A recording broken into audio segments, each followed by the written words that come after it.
Welcome to the Wednesday stream. I hope everyone's having an awesome Wednesday morning. Sorry about that, folks. Just give me 1 second.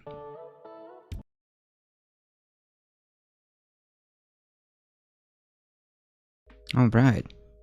Hey, Astro P, how's it going?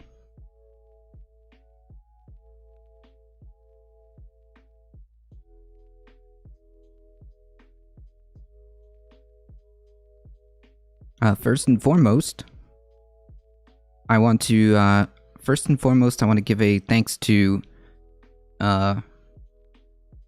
Read and Rap for bringing the questions that I had about the studies that we were reading to a molecular biologist.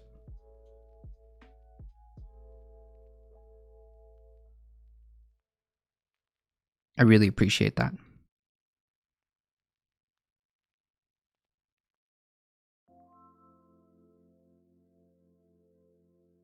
So as we were discussing yesterday, a person came in here trying to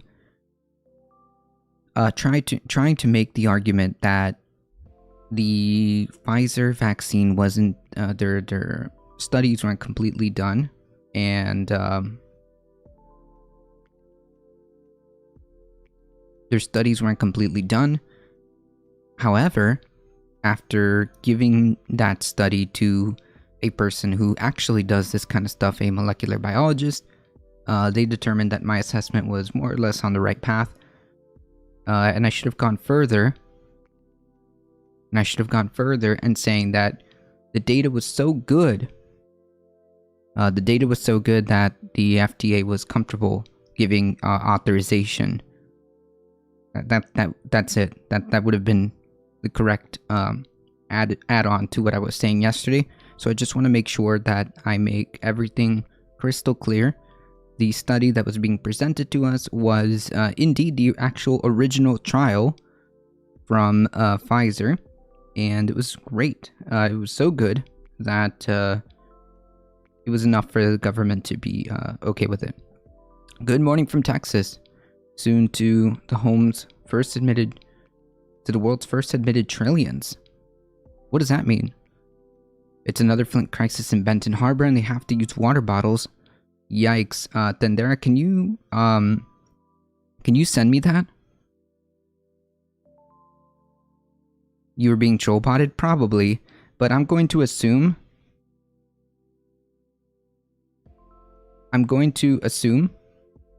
that the person just couldn't understand, or that the person wasn't qualified enough to read through the study.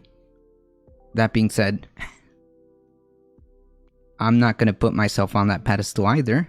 I deferred it to someone who can read these things to make sure that what I was talking about wasn't nonsense. That's what you do. When you're unsure of something, that's okay. Just defer it to the people who literally study this stuff. Okay? That's it. Yeah, fake news, conspiracy theories are trying to kill Americans. Well, I don't know if that's the intention, but certainly it is harmful. Alright then, Dara, let's check it out.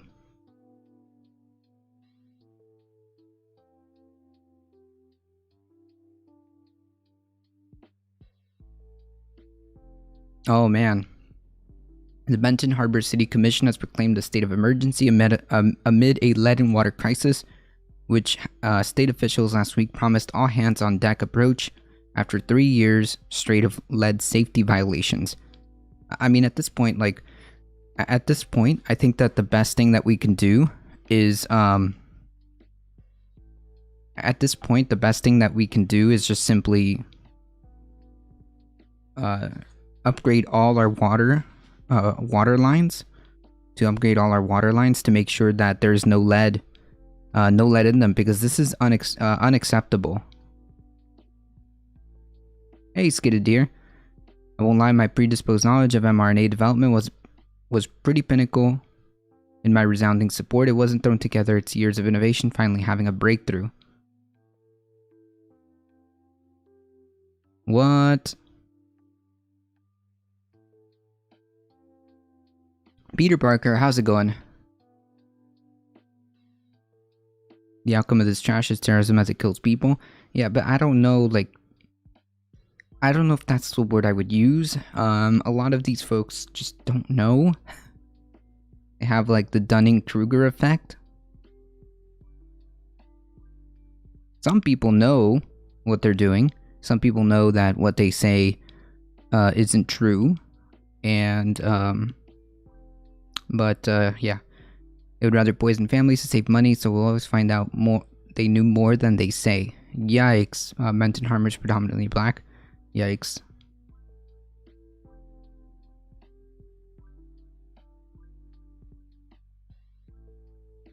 I will lie, my predisposed knowledge of mRNA was pretty pinnacle in my resounding support. It wasn't thrown together. It's years of innovation finally having a breakthrough. Ah, okay, now I read it correctly. Okay, yeah, 100% Skidded Deer. 100%. Like, so just to be clear, this didn't just like come out of nowhere that, you know, they just cooked up a vaccine and then they just threw it out there. No, there was a lot of data behind this even beforehand. I think there was like, what, decades? At least over, I would say almost 20 years, isn't it? Of data behind what led to all of this, right? To make sure that we developed, and not only was there an international effort, not only was there like a serious push to make sure that we developed this in record speed, which we did, but it ended up being the best vaccine that we've had. Sorry, I know I missed some grammar there. It's all good.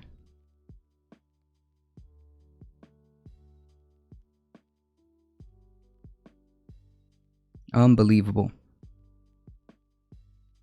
Unbelievable, Tendera.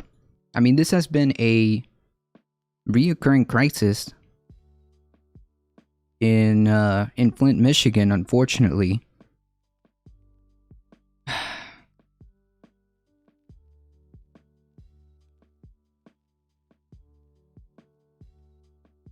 And I'm sure there's like other areas too that just get neglected. And it's really a problem, especially for poor communities, often marginalized communities. Yeah, literally decades of development in cancer research innovation. Thank you, Skiddedeer. Alright, folks, we got to go through a few headlines here. So yes, I just wanted to make sure that we had the addition to, or I guess addendum to yesterday's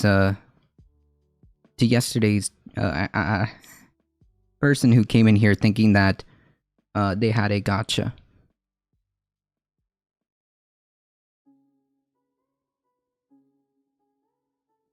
Sadly, this kind of stuff uses the same psychological twist that makes religion and teams, nation supporters behave so aggressively. What do you mean?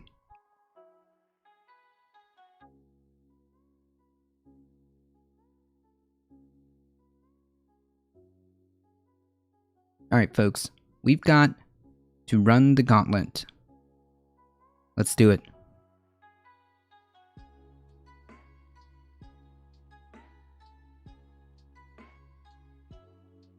Hey, Political Talks, how's it going? Hey. Oh, there we go. Alright. The Benton Harbor City Commission has proclaimed a state of emergency amid a lead and water crisis in which state officials last week promised an all-hands-on-deck approach after 3 straight years of lead safety violations. The decision was made at Monday night's commission meeting to give the mayor more powers to deal with the crisis in hopes of working more closely with the state and federal leaders. But on the day, Governor Gretchen Whitmer also came to visit Benton Harbor. Under criticism, her administration had failed to combat the lead crisis. One resident filed a recall petition against Mayor Marcus Muhammad, saying that he couldn't be trusted to lead the city because he didn't warn residents that the water was unsafe to consume. Yikes. He came out with concerns 3 years later. It's mind-boggling, said Casey Roberts, 45, who filed the petition in Berrien County. He hasn't really done nothing about the water situation. It should have been 3 years earlier. True. The commission is the legislative and governing body of the city.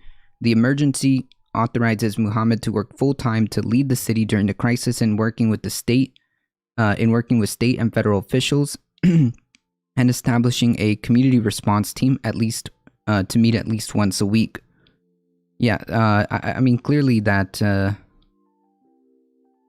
clearly they aren't interested in fixing this.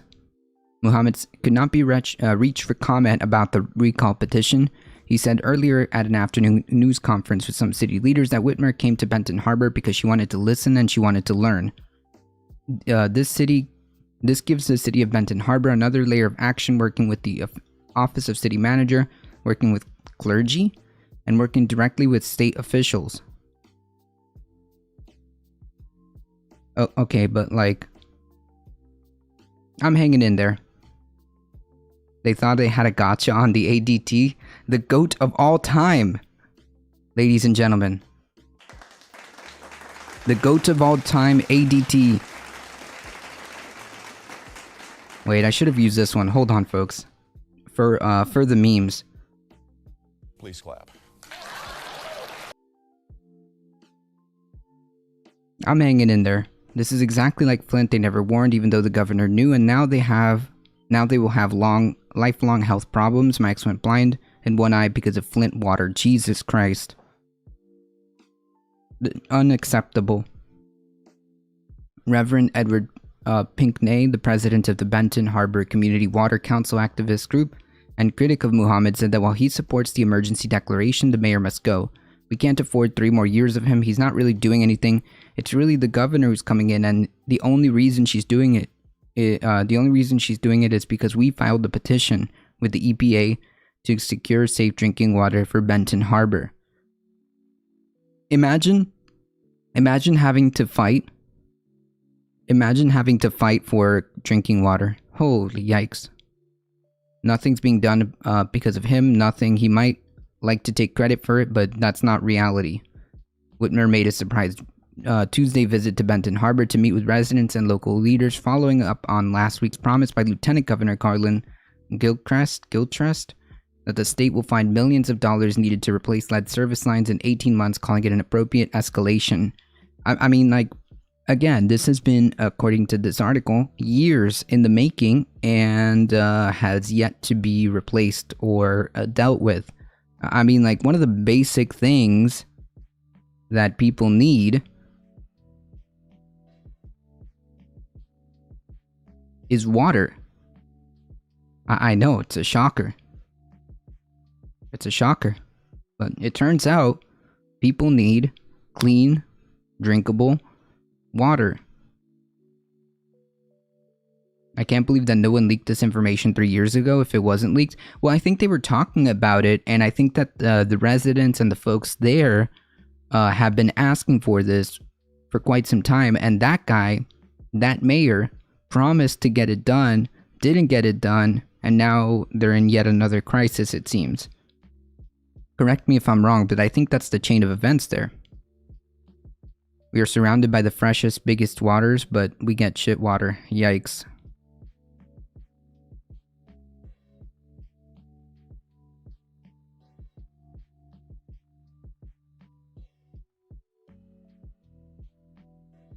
Unacceptable to me. To be honest, this is completely unacceptable. Duan Seats, a mayor pro tem and commissioner at large, said it was important to give the mayor full powers and full strength to deal with the crisis. We've heard the cry of the people, and the cry of the people is that this is an emergency. Well, yeah, I mean, again, I know this may be a shocker, but people need clean water. And we understand it's an emergency and we do need our mayor to be here full time. The recently signed $70 billion state budget includes $10 million appropriation for Benton Harbor lead service line replacement. An executive directive by Whitmer's office will continue the delivery of bottled water, healthcare, and other services for Benton residents. Jesus. I mean, like, across the board, this should just be, it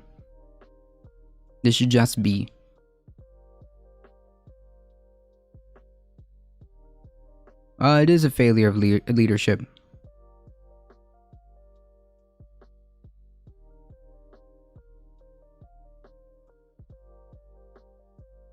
You can't just boil it, and you have to use water bottles. Yikes.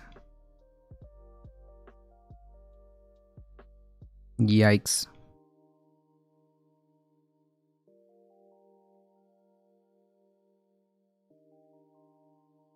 So TLDR? Yeah, absolutely, it's effed. So TLDR, folks, please pay attention, and your local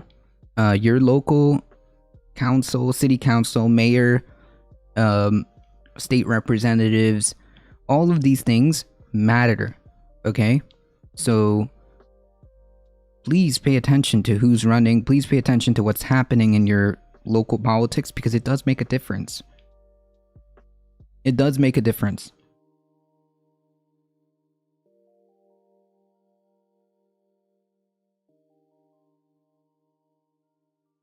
It absolutely makes a difference.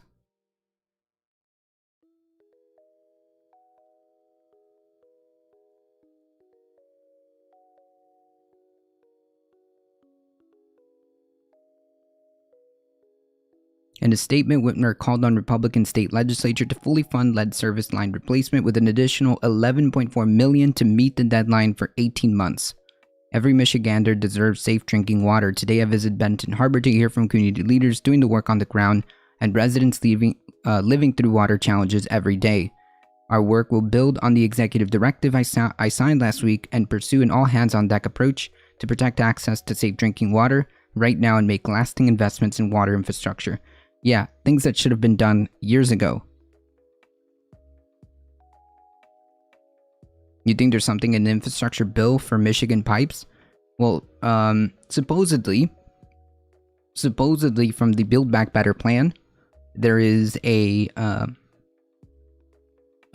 are provisions for revamping our crumbling infrastructure system, and that includes replacing water lines.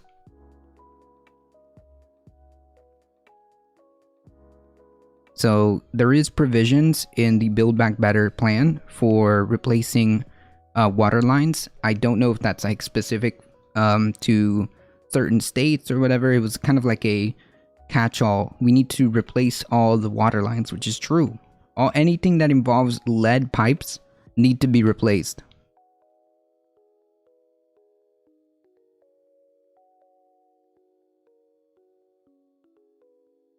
Local government is the base of everything. True. If we the voters neglect it, and the state and the Fed will crack as well. I don't know if they're really well. To be fair, if you have the opportunity to participate in any election, you should. But you're right. Local government is the base of everything. I think that that's where the most hands-on you can get if you want to make like change around you and you want to influence your community. That is where it is. It's the base of everything. I agree.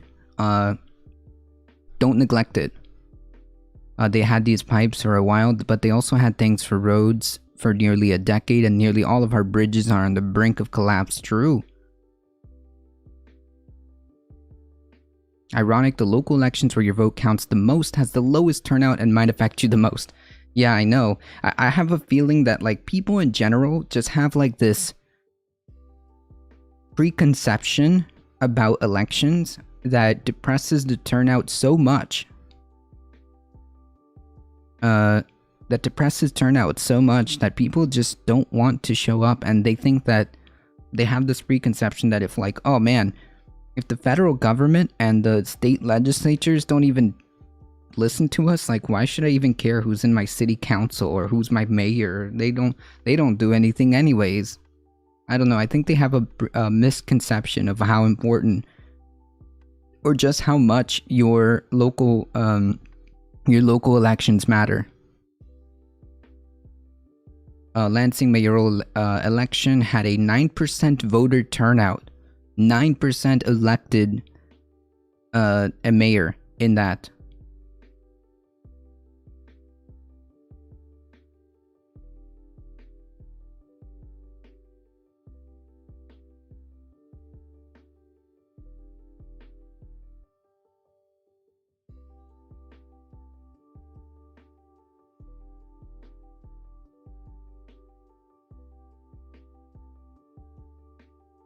I wish Abdul Al-Said won instead of Whitmer.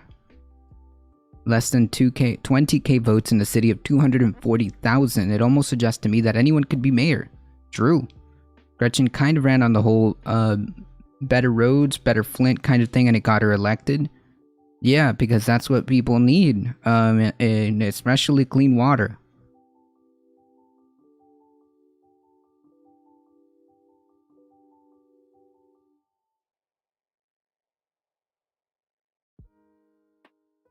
Places like Detroit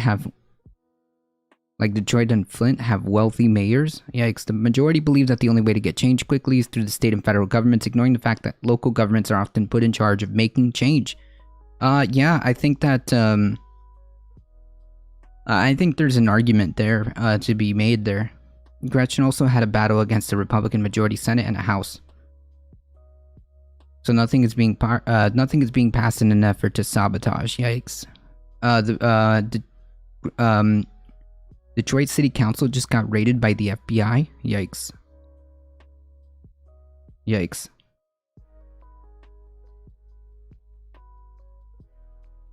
On Monday, my city council, too many amendments to the city charter were added and then withdrawn. Meetings and city councilor was fired. 25 signatures to run does not make sense. So you're saying it's too easy. Or I guess there's a low bar to run in the city council. I mean, that's interesting.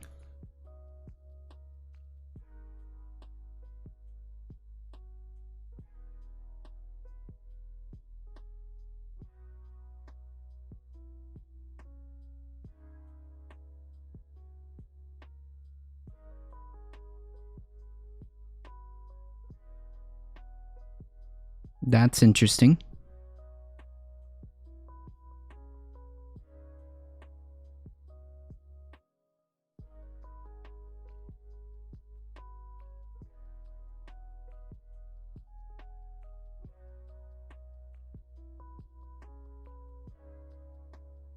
Alright folks, we have, so yeah, TLDR, please pay attention to your local politics, it does matter, and unfortunately, Flint is yet again, experiencing water, a water crisis. I don't even know what the FBI found, yikes. That's such a low requirement. You can use your friends to get elected. True. More research should be done. Internet voting is not yet done. Yeah, I mean, I don't know about internet voting. I'm not convinced about internet voting.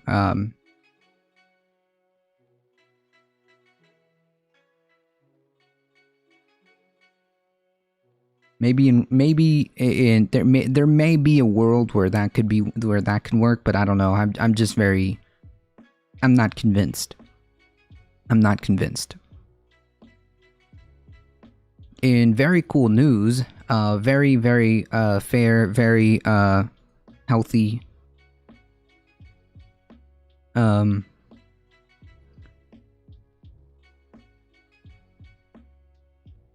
very healthy system. Spacex could make Elon Musk world's first trillionaire. Elon Musk, the world's richest person with an estimated 241 billion fortune, could become the first trillionaire an investment bank has predicted. Analysts at Morgan Stanley forecast that Musk, who has made most of his wealth from electric car company Tesla, could make much more money from his fledgling space exploration business SpaceX. The analyst Adam Jones said in the company, founded in 2002, was challenging any preconceived notion of what was possible and the time frame possible in terms of rockets, launch vehicles, and supporting infrastructure. He added, more than one client has told us if Elon Musk were to become the first trillionaire, it won't be because of Tesla. Others have said SpaceX may eventually be the most valued company in the world in any industry. Jones said SpaceX Starship reusable rockets that could take people and cargo to the moon and Mars have potential to transform investor expectations around space industry. He said, as one client put it, he's talking about space before Starship is like talking about the internet before Google. Jesus. Jones estimates that the privately held SpaceX could be worth $200 billion and rise higher as it still exploits a range of potential industries including space infrastructure, Earth observation, and deep space exploration. The company was valued at $100 billion in a secondary share sale this month, making it the world's second biggest privately held company behind the internet firm ByteDance. Musk owns roughly about 48% of SpaceX. Musk overtook Amazon's Jeff Bezos to become the world's richest person in January, only to sit back before regaining the top spot later in the year. He is estimated by Bloomberg Billionaires Index to have a 241 billion paper fortune, about 42 billion more than Bezos. Yay? Congrats. Cool.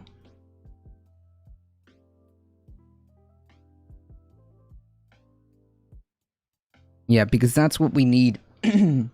That's what we need, right? We need the first trillionaire when there's people still sleeping on streets.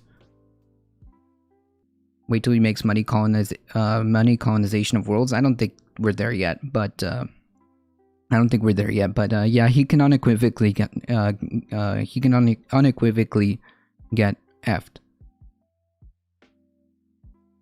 This is just too much.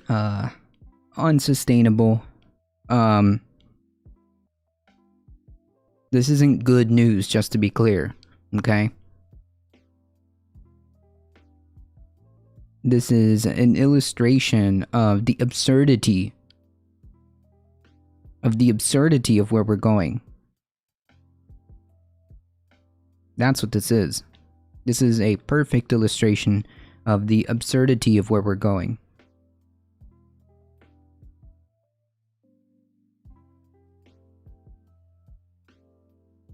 Wait till he makes... Yeah, I don't know. We're not there yet. Yeah, exactly. A self-made genius, yeah.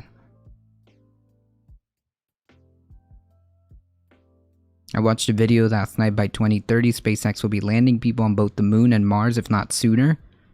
I don't know if we have the technology for that. I have a feeling that if when they attempt to land people on Mars and stuff like that to try to live there, it's not gonna work out. The fact that trillionaires even exist while most people struggle to pay bills, yeah, it's an asinine like concept, right? It is an unbelievably asinine concept to think that like there are people like this that exist, and there are people sleeping on the streets. There are people who can't afford a $400 emergency. There are people who literally work back-to-back jobs just to stay afloat.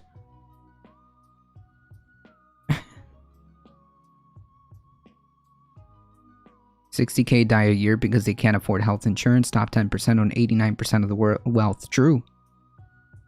SpaceX will make its money in Earth orbit. The Starship will dominate the commercial space industry. Yeah. Yeah, these people would buy a planet if they could. Exactly. I mean, to be fair, Masumi, they kind of already did. Didn't they? I say SpaceX and Tesla should be employee owned. I would say I could make an argument for SpaceX. Is it too far to say that it's genocidal to hoard this much wealth?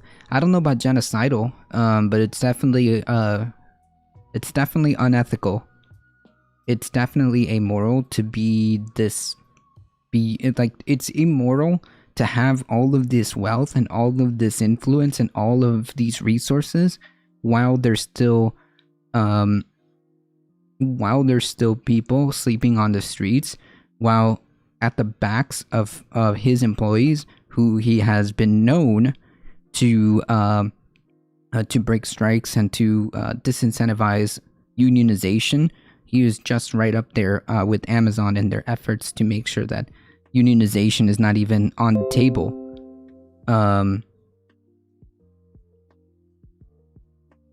Is not even on the table.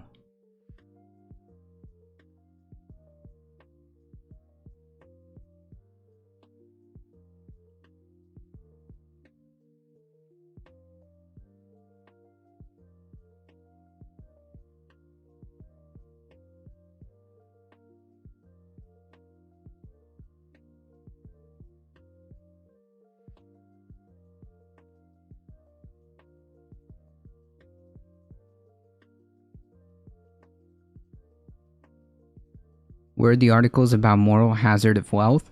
Hey, howdy.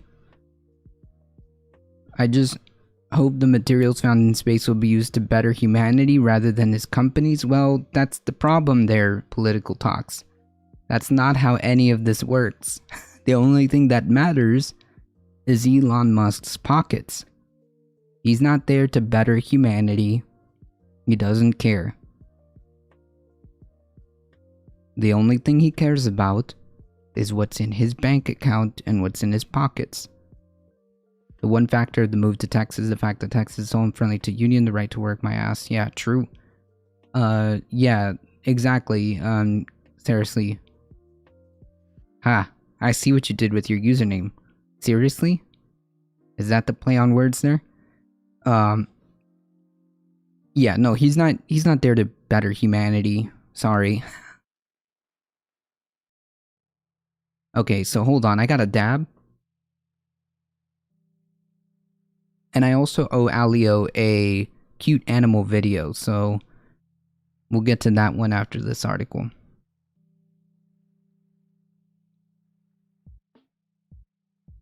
Anyways, this is an illustration of the absurdity, the absolute absurdity of where we are. This just shouldn't be a thing. I'm sorry. It just shouldn't be a thing where somebody can have like hundreds and hundreds of billions of dollars. And their one problem is that they're only 42 billion less than the second place guy.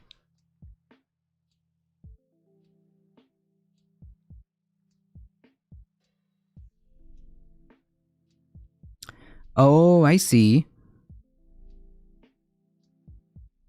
Ceres is a goddess and Lee's a Texan thing. Gotcha. We pay more we pay more taxes than him. Yep. We pay more effective tax than he does.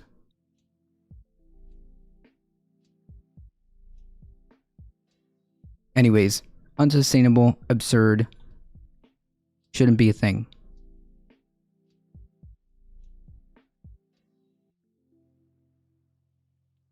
Before we continue, we've got a cute animal video, so let's see if we can find one here.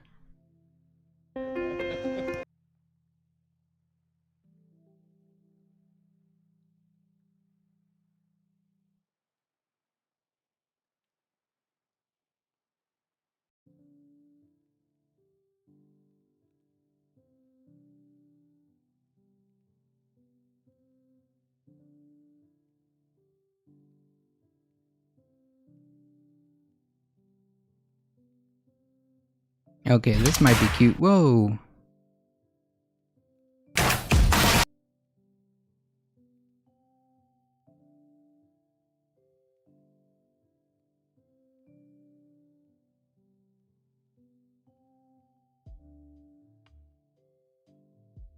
I wouldn't say I'm giving him too much credit for pioneering the next chapter in the human race. Nah. Nope. How much subsidies does the government give SpaceX? Look that up. How much subsidies from our tax dollars does SpaceX get?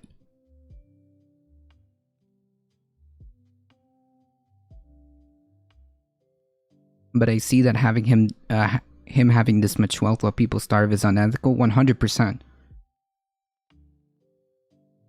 And by the way, it's not him. It's his workers. I'll be off again. It was nice seeing you. Hey, Peter Parker. Thank you. I appreciate you stopping by. Stay healthy, all. You stay healthy. Americans say that they can't afford universal healthcare, but if you look at how much the rich would be taxed and how much they would give, and how much they give the military and police, oh yeah, to the tunes of hundreds of billions of dollars a year. But we can't afford healthcare. Yeah. Sorry, folks.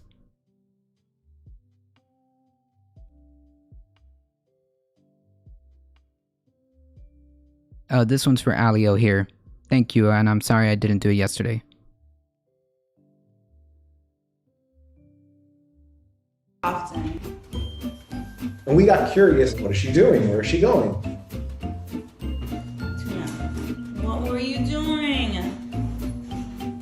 She pretty much tries to train anybody to what she wants. She goes in the kitchen, she gets on one of our little stools, and you have to give her treats. If you don't, she'll let you know. And she just wants me outside. No, she's not done. No, come on.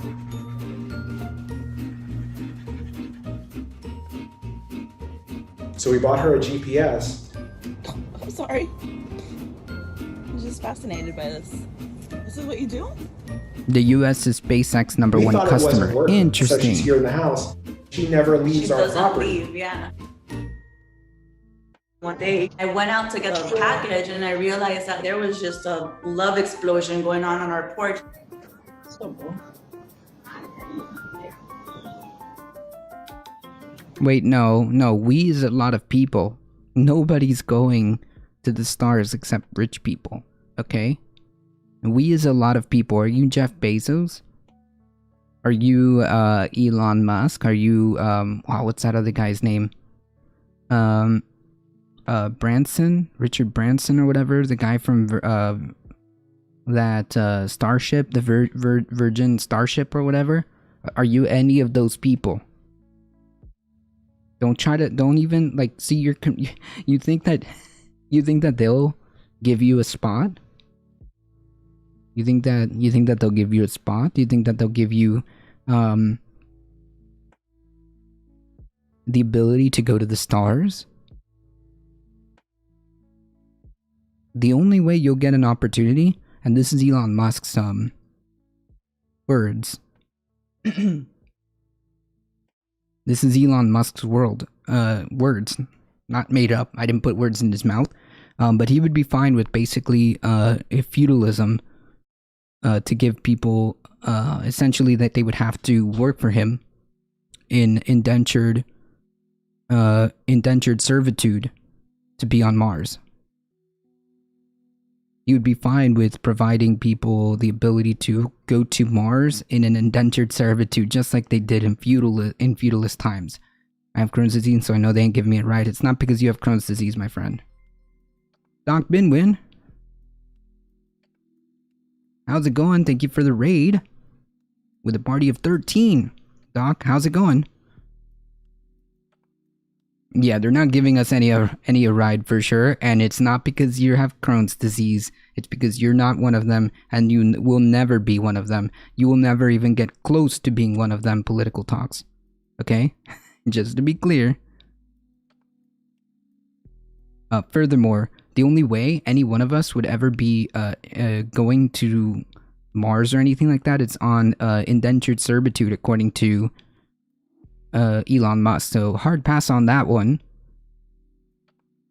I'm not up for I'm not up for creating like space feudalism, all right? Ever since then, we knew to kind of be on the lookout for Tuna with one of her suitors. She puts on like a show. So when they come up to the door, she's walking in circles. She rolls over.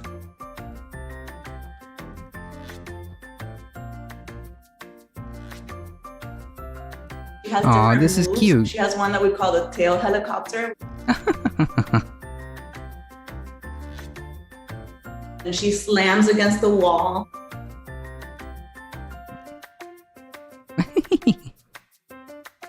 The Amazon man was her first love. Good day, I'm off to therapy. How's it going for you? I'm hanging in there. Hey, reading rap.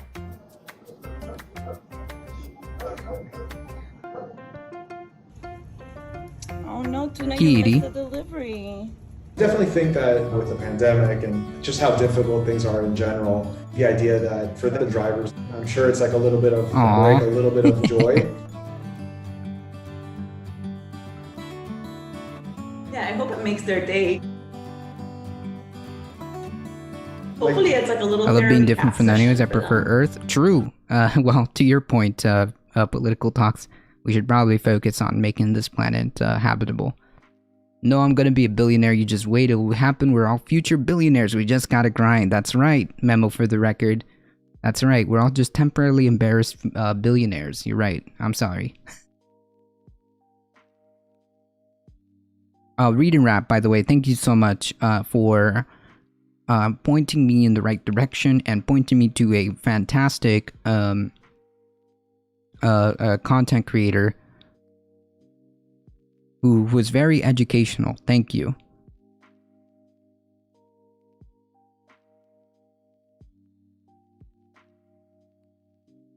Take care of yourself, Doc. To be rich, most people have to be born rich or know a rich person. Yep, true. Or exploit. True. True. How did you think Amazon became the behemoth that it did? It wasn't because of kindness. That's for sure. But to know a rich person, you usually have to be rich. True. Rather, let's terraform Mars instead of reform Earth into a continuously livable planet. True.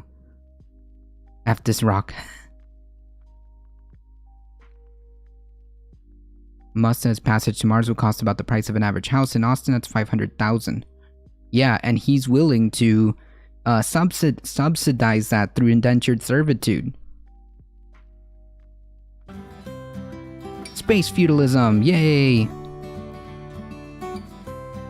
I hope she just keeps enjoying herself and making people happy. And I think we could all learn a little bit from Tuna about putting ourselves out there. I think this was an acceptable cute animal video. I think this was an acceptable cute animal video.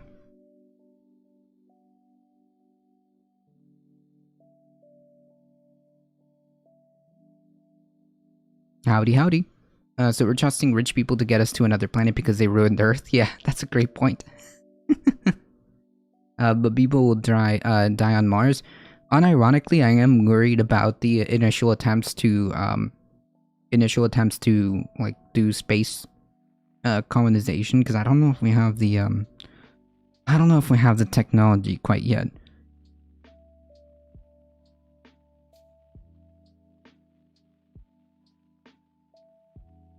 I don't know if we have the technology quite yet. Alright, folks. Trucking on ahead. If you guys don't know who we are a difficult truth. All the raiders that are here, I appreciate you guys hanging out. I appreciate you guys hanging out here. Thank you, Doc, for trusting your community over here. Appreciate it. Welcome, you guys. We do news and politics Monday through Thursday, 9 a.m. to 11 a.m. Eastern Time. Join us for Saturdays on a more casual, miscellaneous stream on Saturdays. It could literally be anything. We can play video games. Sometimes we'll hang out with chat. Sometimes there'll be IRL stuff going in the background. It's all just it's all on the table on Saturdays. The only thing that's a guarantee on Saturdays is that there will be 100% guarantee kitty cat on stream Saturdays. I think Jeff Bezos should go to space more often so we can ban him from Earth. Yeah, no problem. Doc and Homozygote are actually collaborating on a philosophy of science in the future, and they're actually going to stream it on Twitch for free. It should be interesting. Nice. Okay, so a quick 2 things, folks. If you don't already follow, please follow twitch.tv/Doc Binwin. And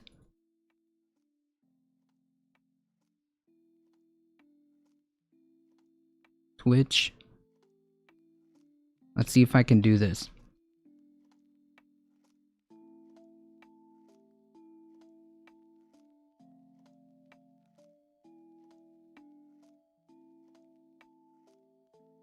Yes, and twitch.tv/Homozygote.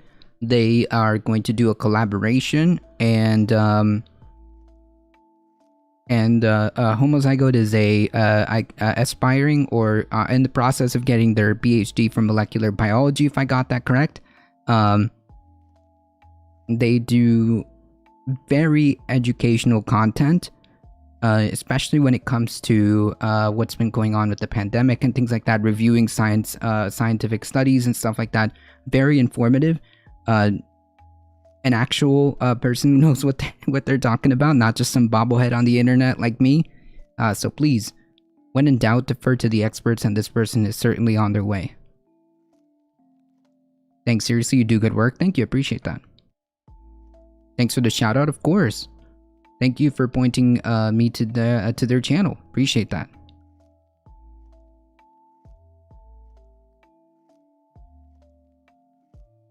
All right.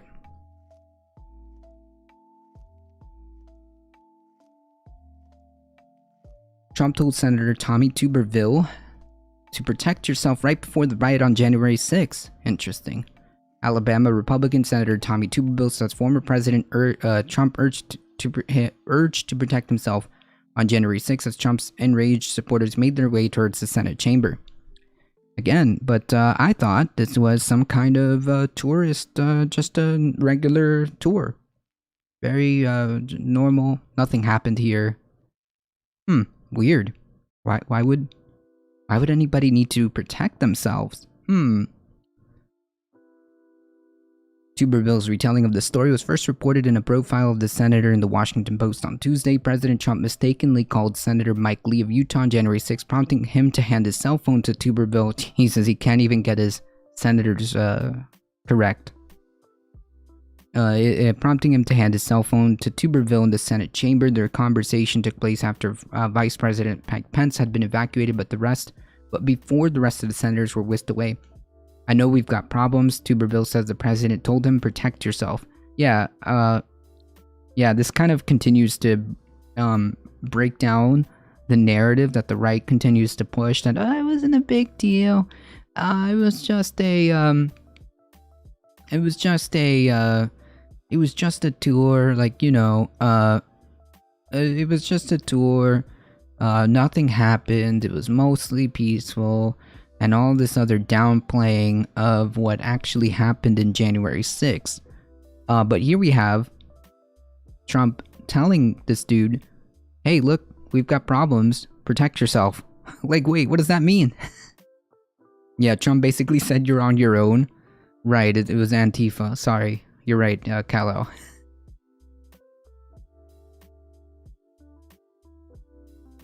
Yeah, exactly. Trump knew nothing, but also get ready to protect yourself. Yeah, like that's usually the standard Trump defense is like whenever he gets pushed on something and he has no other way out, he just says, I don't know him. I never met him. I never talked with him.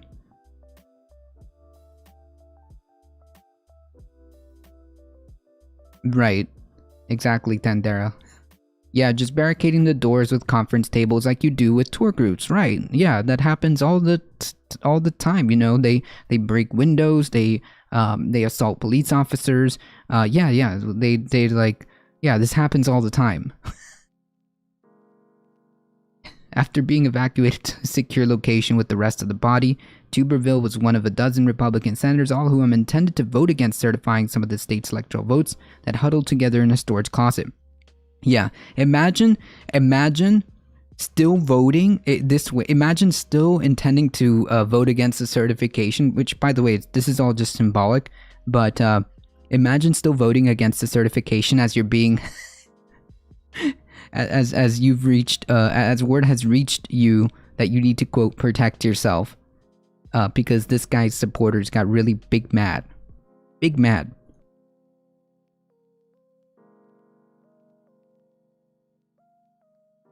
That did happen, Mazumi. I don't know if that was like all occasions, but I know there was incidents where that actually did happen. There was incidents where that actually did happen.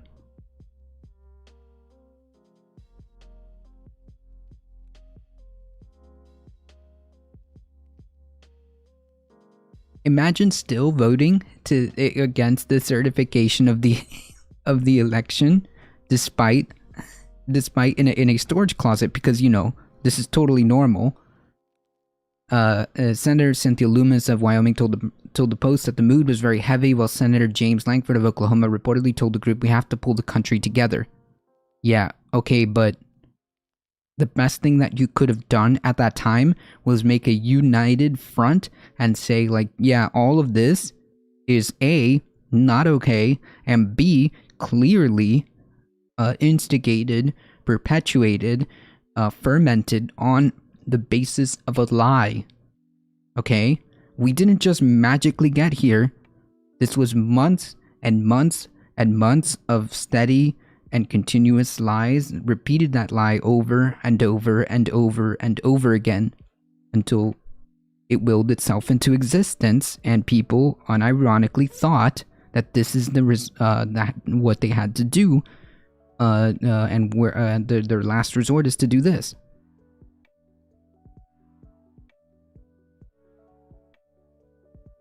Yeah, send it to me in whispers, Mazumi. I didn't really listen to them. The one thing I brought up was that people were hurt. Yeah, people were hurt. Yeah. Do we want to continue this? He said the senators contemplated.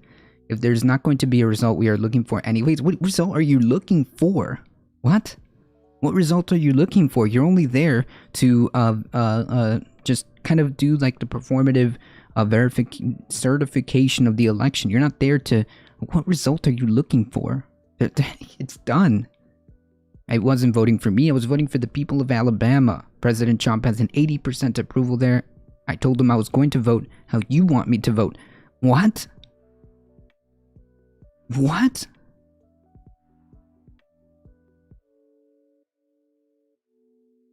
What? That's not how this works. This isn't like you're voting on a legislation that is popular with Alabama. It's not like you're voting on a legislator on a bill that's like popular with Alabama. What? This is just indulging a delusional ex-president, a delusional former president, and his supporters. That's it. That's all you're doing. This isn't like something that you need to vote for, like a bill, and things like that.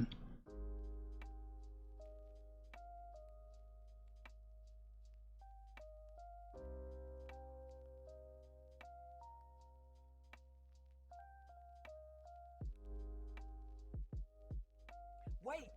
Before you scroll away, Wait! will you sign my petition to end the filibuster? One of the biggest questions yesterday, Oh, as we yeah. were all watching the media, watching the news, watching what was unfolding in Washington, D.C., one of the biggest questions most of us had is, where the hell are the cops? Right? Well, to be fair, okay, so hold on. To be fair, once they were breached, once that all was breached, what are they, like, that there's nothing they can do. However, the cops that were acting in an inappropriate manner are actually under investigation. I believe some of them were already fired. Some of them are under criminal investigation. Yeah. It turns out you can't just do these things.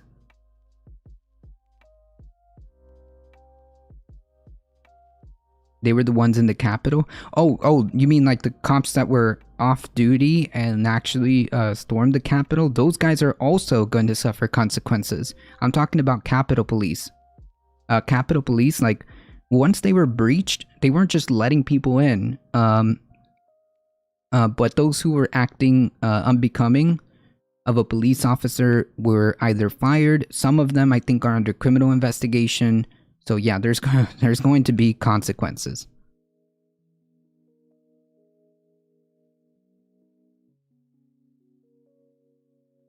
Washington, D.C. has more police officers per capita than any other police force, or any other city, in the country. So where the hell were they? Well, the answer is certainly not surprising. Still shocking nonetheless. They were taking selfies. Some of them were taking selfies with some of the protesters inside the Capitol. Take a look. ACAF. So there's that.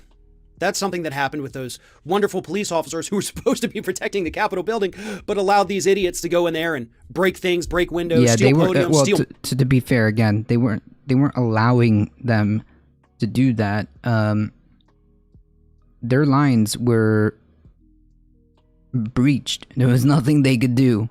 However, those folks who were taking selfies and who were acting that way will be either they've been already fired, or I think there's like a couple of them who actually are under criminal investigation. ACAF, yeah. No, it's ACAF. Like, all cops are friends. But at the same time, moments later, they were like, F the police.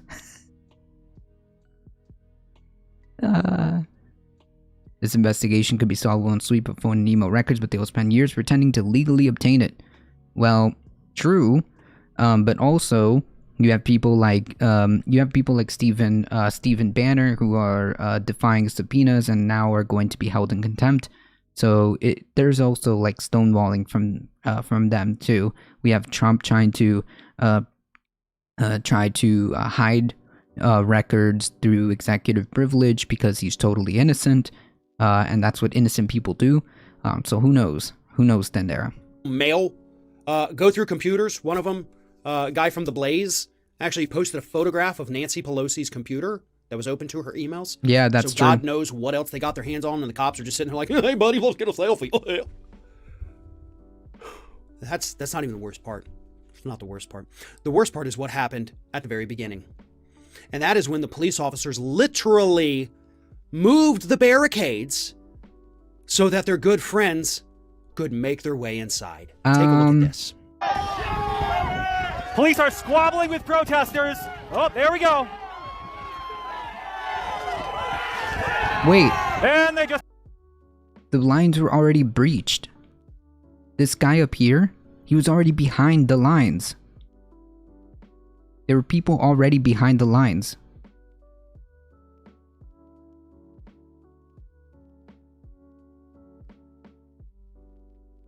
Let's breach the Capitol again. The cops were complicit. I mean, at this point, you could almost say that the cops were accomplices to all of this. Yeah, so, like, the reality is, I think that you can actually see just the second before that video ended, you can actually see that there's people already behind the lines. It was already breached. That being said, those cops who acted like in the manner of taking selfies and being all cool, those guys should be 100% dealt with. 100%.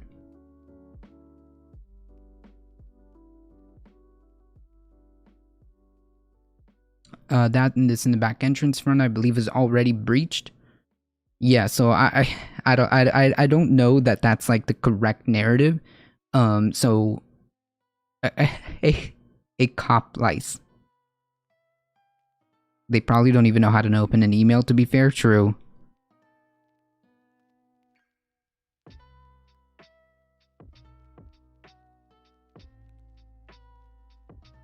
I wasn't voting for me, I was voting for the people of... Oh yeah, we went over this. Like, dude, you're not voting on, like, legislation, buddy. The former Auburn University football coach has taken a surprisingly different path in months since he was elected, seeking to build relationships across the aisle. He's also called Trump's pre-January 6th rhetoric a mistake, and he said that he's not convinced that voter fraud was responsible for Trump's defeat. Even so, Tuberville isn't sorry for his vote on the day of the Capitol riot. I have no regrets. Okay. Okay. So I guess, like, no matter what, these people are just going to continue to indulge this man's delusions. And, it is clear that at this point, that, the GOP is pretty much the party of Trump. I mean, if you're literally, if the Capitol, if you're a senator and the Capitol is being breached and your life is in danger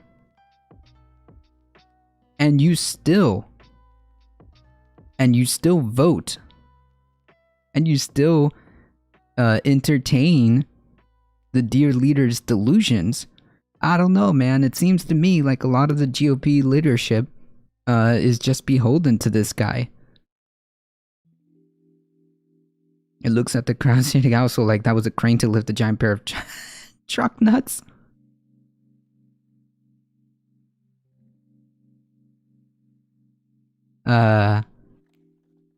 Anyways, because you know that's what happens in normal tours. They lift they erect a gallows during a normal tours during the Capitol, right?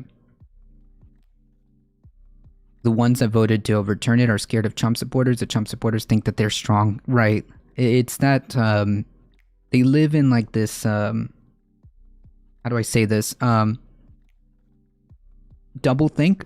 They live in double think. We're both they are both very strong but also scared. So yeah, they'll say things completely contradictory in the same breath. They'll say Trump is actually very smart. He's actually a very intelligent person. He has great instincts and all this other stuff. But at the same time, oh no, Trump, no, he just says some really dumb stuff sometimes. It's okay. He's just a normal human being. He says dumb stuff all the time. Like, wait, which is it? Is he like some kind of genius? Is he some kind of genius, or does he just like happen to say, nonsensical stuff all the time? I don't know. Which one is it? Pick one. Heat 420. How's it going? Yeah, just having a real normal one, right? Which one is it, folks?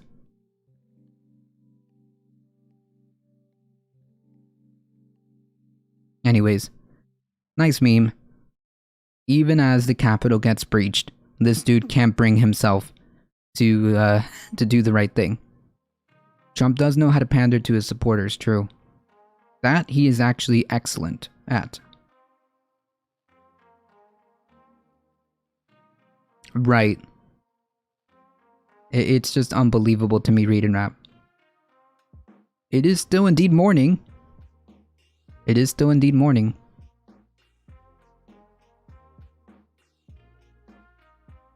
So on that note,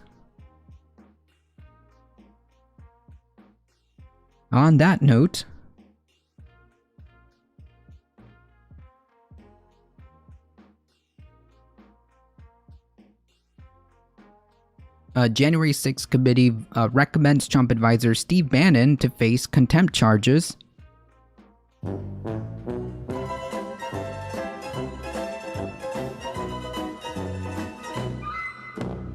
The House Select Committee investigating January 6 voted on Tuesday to advance a measure to refer former Trump advisor Steve Bannon to the Justice Department for criminal charges of contempt of Congress for refusing to cooperate with its investigation. The committee was not vote to 9-0. The recommendation is expected to go before the full House for a vote. The committee comprises 7 Democrats and 2 Republicans who are participating without the approval of their leadership. That's weird. He's still extremely active, keeping his base blinded from the truth. True. get that Bannon in jail. Well, in a just system, in a just world, he would see consequences. You can't just say no to a subpoena and then be like, yeah, all right, no. Can you imagine if that was the norm? If you're like in a large like civil case or anything like that, and like the courts summon you with a subpoena, and then you're like, nah, wait.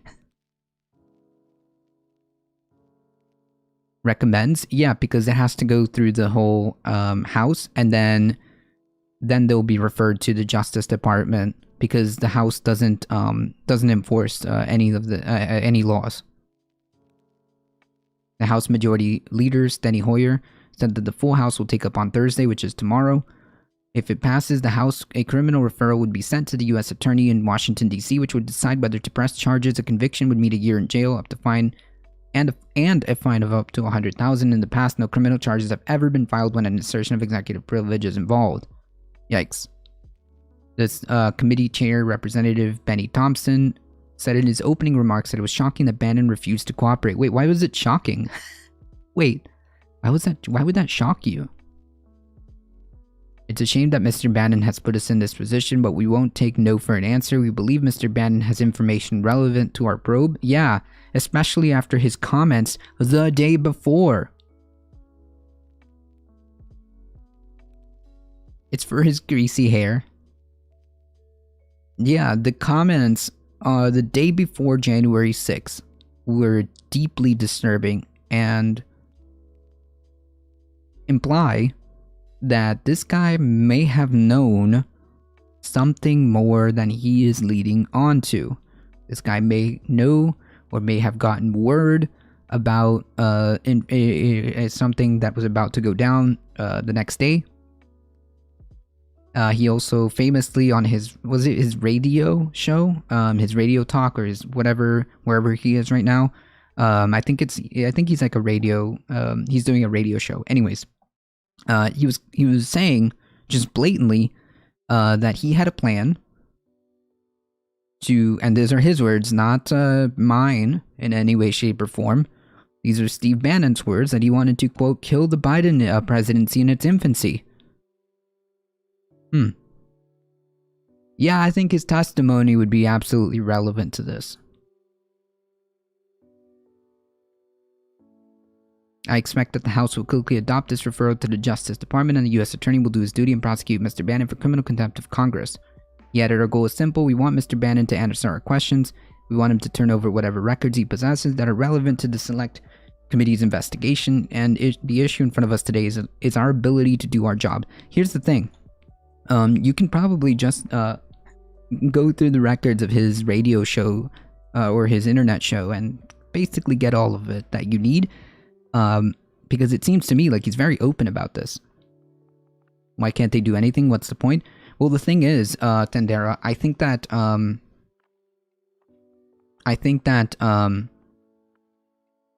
the Congress isn't there to enforce laws, so I think that's why they have to refer that to the Department of Justice, because I don't think that they do law enforcement in terms of like, even if it is criminal contempt of Congress, even if it's contempt of Congress, I don't think that they like have that ability. So that's why they have to go through this method.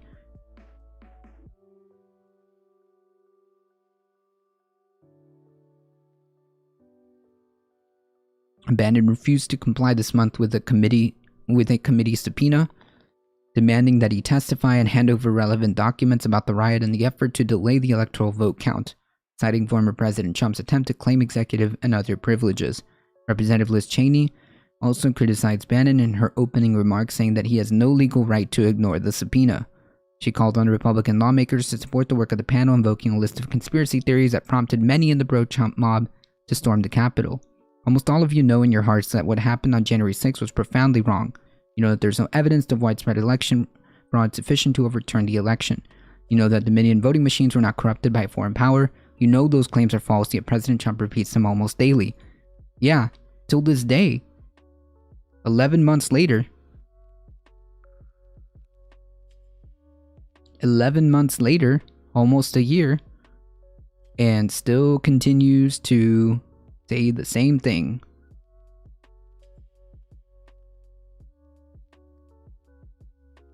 She added, all of us who are elected officials must do our duty to prevent the dismantling of the rule of law and ensure nothing like that dark day in January ever happens again. Well, that comes with consequences. Thompson said that last week the panel will not tolerate defiance of our subpoenas and it would initiate contempt proceedings against Bannon. On Monday, Bannon's attorney, Robert Costello, requested a 1-week delay in the vote because Trump has sued the committee to block it from... That had nothing to do with Steve Bannon. To getting White House documents from the National Archives, Thompson refused the request on Tuesday, saying it was immaterial because Bannon was not involved in that suit. Exactly. Wait, exactly. A report by the January 6th Committee on Bannon's Actions noted that Trump fired Bannon from the White House in 2017, and he was a private citizen when he was consulting with Trump and others in his circle in the run-up to the assault on the Capitol. The report cited a Supreme Court ruling that executive privilege belongs to the government and must be asserted by it. It can neither be claimed or waived by a private party. Ha! At the time, Bannon was not acting under governmental capacity. It also noted that Bannon refused to offer any testimony or documents at all, not just information matters directly related to Trump. Mr. Bannon's refusal to comply with the Select Committee's subpoena in any way represents willful default under law and warrants contempt of Congress and referral to the U.S. Attorney for District of Columbia for prosecution as prescribed by the law. The denial of the information sought by the subpoena impairs Congress' central powers under the United States Constitution. The panel said there's evidence that Bannon had specific knowledge about the events planned for January 6th before they occurred, and pointed to comments made on his podcast. Ah, yes. There we go. That's it. These are Steve Bannon's words. Quote, "It's not going to happen like you think it's going to happen, okay? It's going to be quite extraordinarily different. All I can say is, quote, strap in. All hell's going to break loose tomorrow. So many people said, man, if I was in a revolution, I would be in Washington. Well, this is your time in history."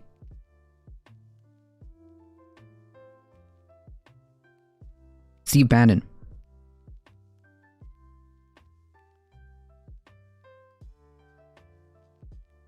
Still want to tell me that none of this was planned? There was nothing planned under the surface there? Because that's a bit strange to say the day before.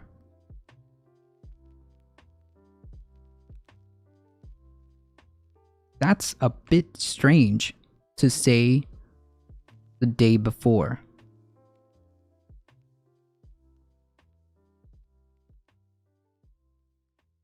To be fair,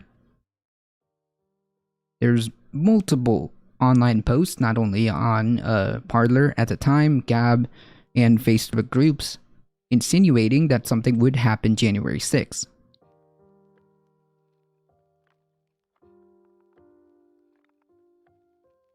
But here's Steve Bannon telling us that he's pretty much convinced that something was going to happen tomorrow. Meaning January 6th. Interesting. Interesting. And to tell me that it wasn't any type of coordination or anything like that, I don't buy it.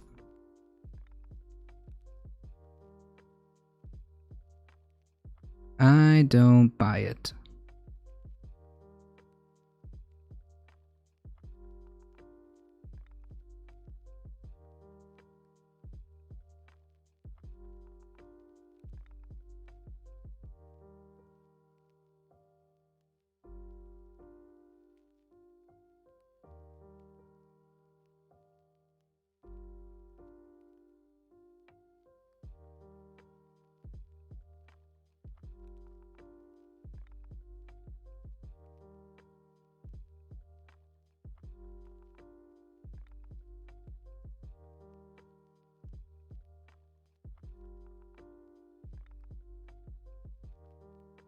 Right. Everyone and their mama knew about January 6th before it happened, except the FBI. No, they knew.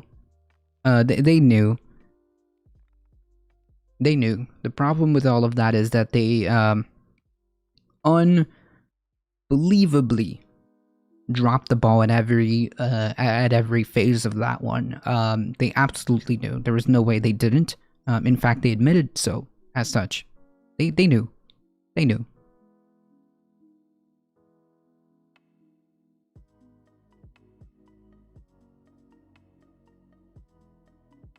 Here's something worrisome.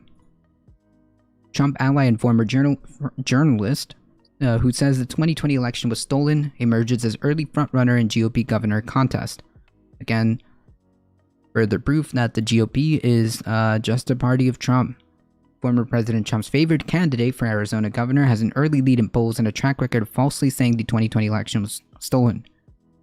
This in and of itself should be enough for disqualification and should be voted against immediately.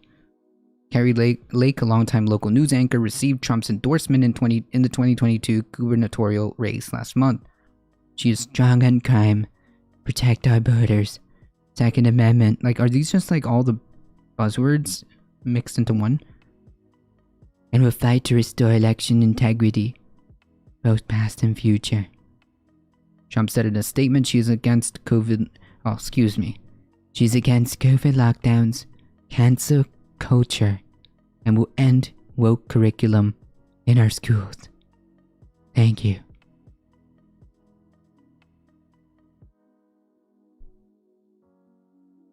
The election is more than a year away, and yet Lake is already attracting large crowds to her rally. I've never seen hundreds of people go to an event over a year out.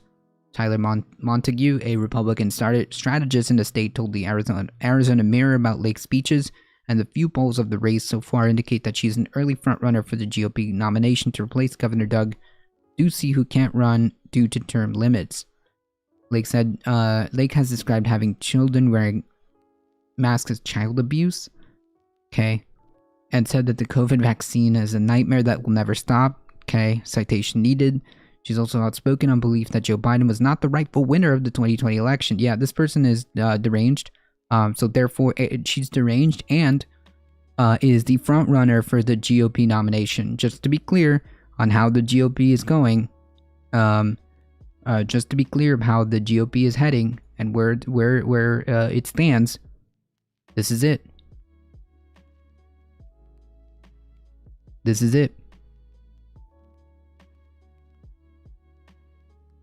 Michigan is doing redistricting for elections and now I have anxiety. She's a girl boss. Nice meme. Nice meme. If you're in Arizona, pay attention because she could very well win the GOP nomination. Just saying.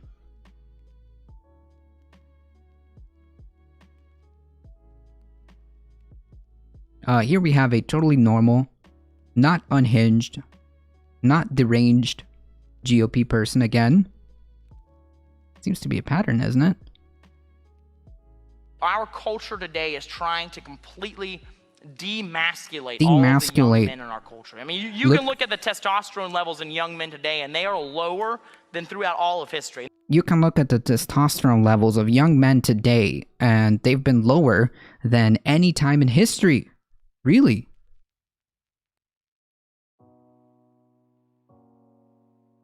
What a claim. I'm sure he's going to cite evidence and reasonings behind that claim. I'm sure he's going to cite a plethora of evidence to indicate and what their effects might be and the scientific research behind it with the medical prescription to as to why he's bringing this up. I'm sure he's going to do that right now. And there's a lot of reasons for this that we can get into later. But my friends, they're trying to... What? Wait. You can't just make claims and then be like, well, there's just move on. No citation needed. Okay. Demasculate the young men in this country because they don't want people who are going to stand up. What? And so I'm telling you, all of you moms here, the people who I said... Oh, I see. I see. This is a might makes right argument. I see what this is about. This is a might makes right argument. Vicious in our movement. If you are raising a young man, please raise them to be a monster. Make sure that your son is a monster. Make sure your son exhibits what would be considered the most toxic masculinity aspects, and make sure that you test their testosterone levels daily, because you wouldn't want a demasculated child. Oh god, this is delusional. This is delusional.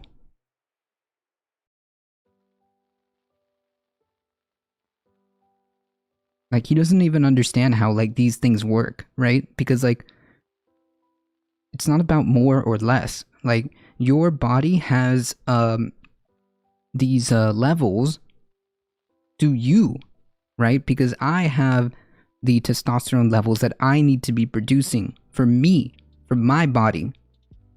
And my body will regulate and balance itself accordingly. Okay? So, Jesus Christ.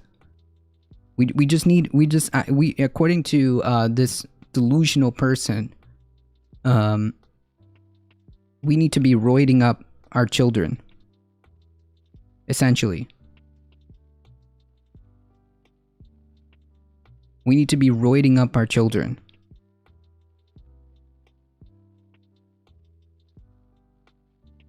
I mean, what is the alternative here? Good, we need less testosterone. We need just the right amount, right? For your endocrine system to function as needed, you need the just the right amount. Not too much, not too little. Just right for your body type. For your endocrine system to function as needed. Or as required, I should say. Yeah, the alpha males. This is this is so delusional, but it's also incredibly a dangerous undertone of what he's trying to say, right? Of what he's trying to say.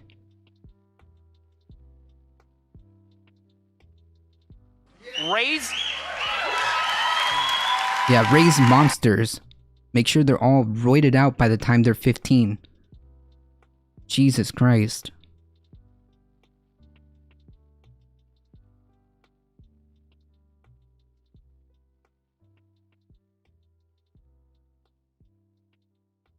And furthermore, he doesn't even provide, like, what that even means about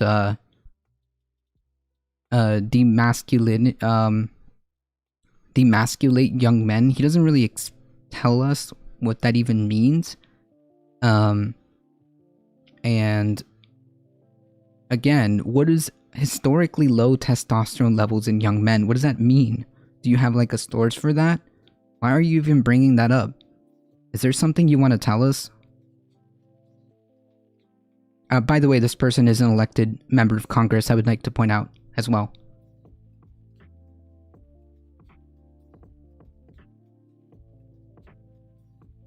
This person is a elected member of Congress.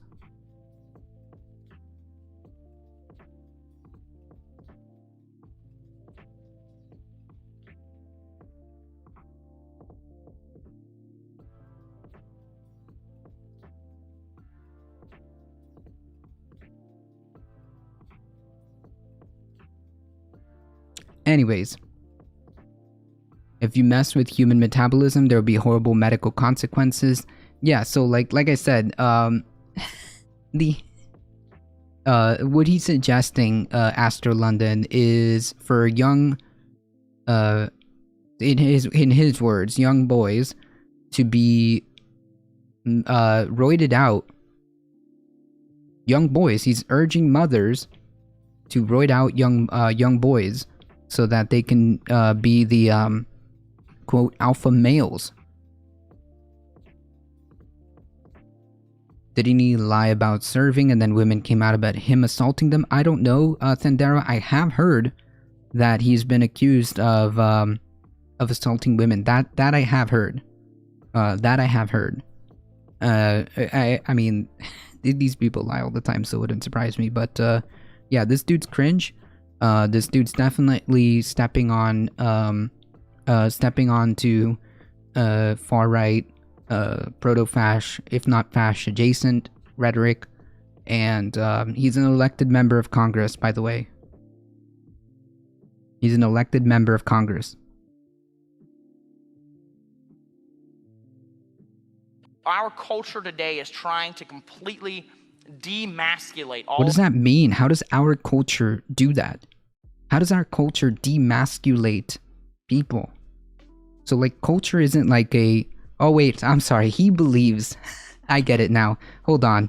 Of the young men in our culture. I mean, you can look at the testosterone levels in... So, our culture... Okay, so he's confusing a lot of things here. Well, not confusing. He's purposely doing this. He's saying that culture is somehow having a biological effect on people. Yikes. Yikes. You don't get the undertone or the undertone behind that? Oof. Yikes.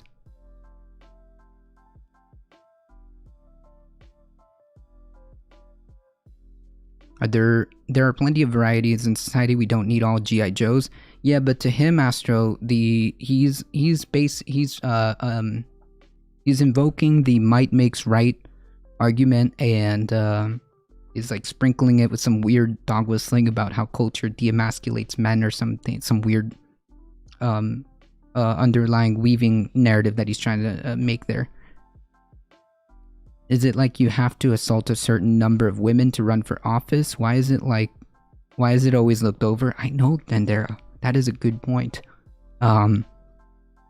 Seems to be, unfortunately, gross, kind of, a very gross point that you just brought up there. That this just happens so often, and it kind of always gets glossed over. Like, almost like as if like we've just kind of normalized it. Yikes. You're right, Tendera.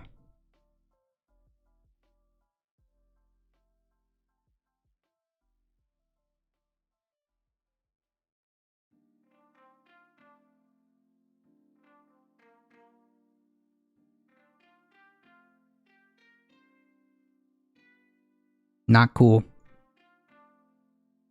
Not cool. I mean, it is true that testosterone levels are lower than average, but these things are highly nuanced. Some of it has to do with obesity, some of it has to do... Oh!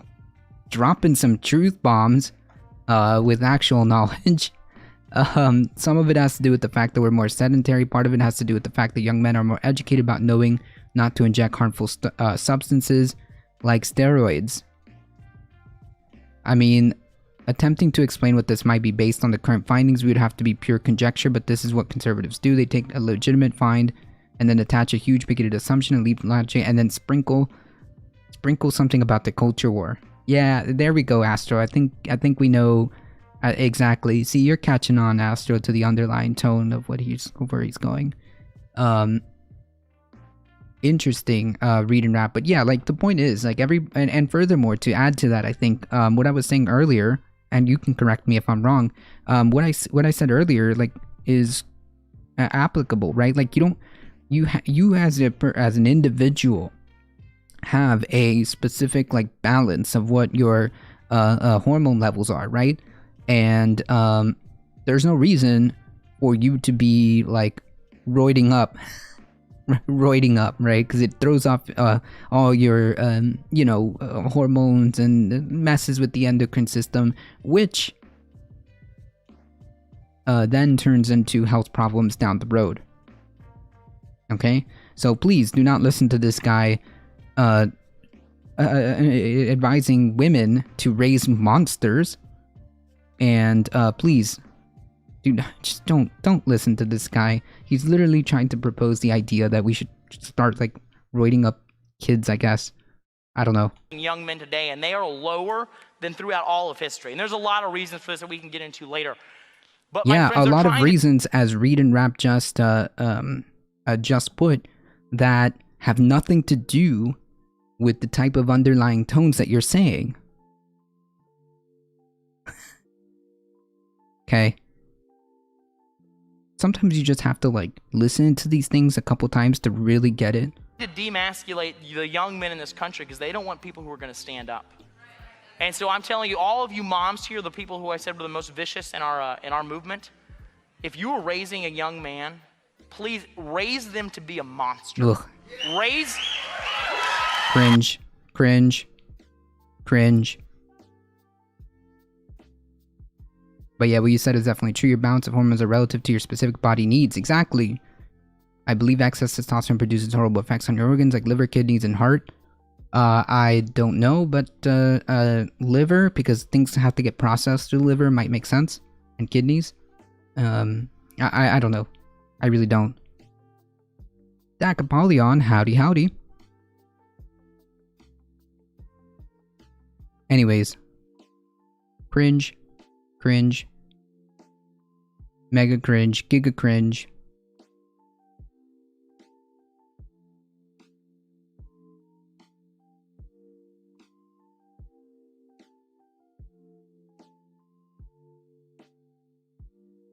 Uh-oh.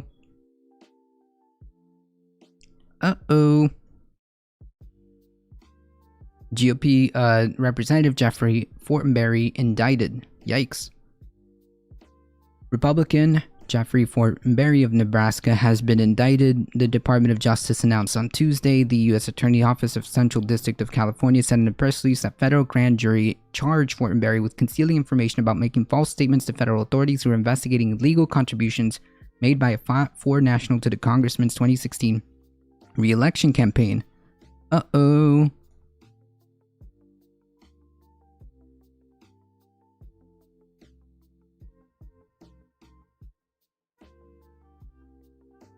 Uh-oh.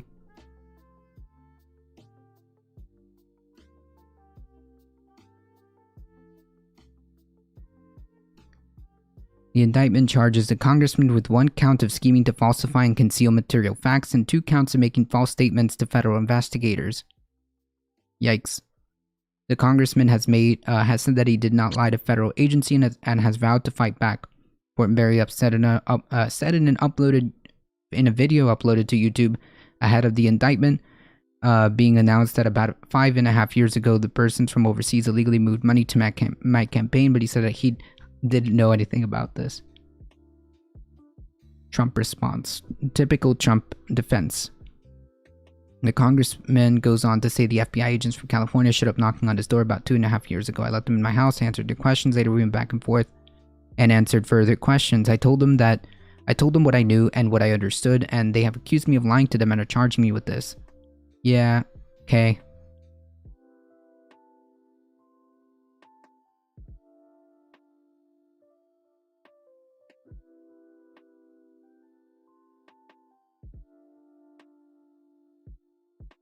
A related crime is feeding men? Wait, what?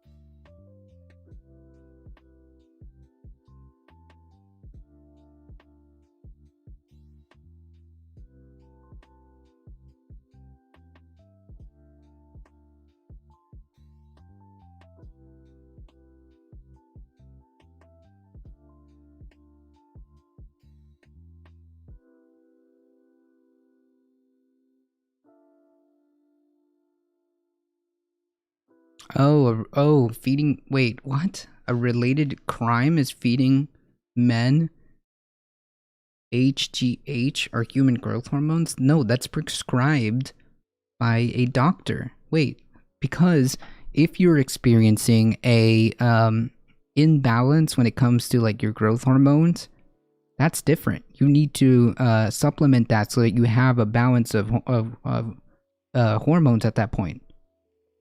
A crime? What? I don't get it.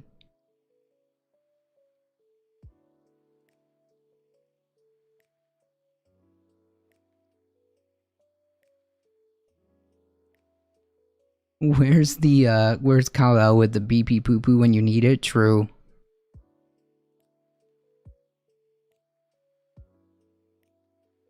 Hey, Master Files, how's it going? The January 6th committee has voted unanimously to hold Bannon in criminal contempt of Congress. True.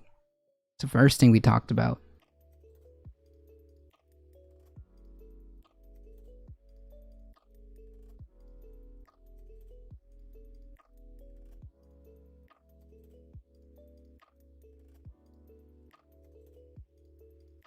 And I thank you, and my time has expired. I yield back. Thank you, Mr. Nadler. I'd now like to recognize Mr. Johnson for 5 minutes. Thank you, Mr. Chairman, and again, all of you for participating. I had a couple questions for Ms. Harned.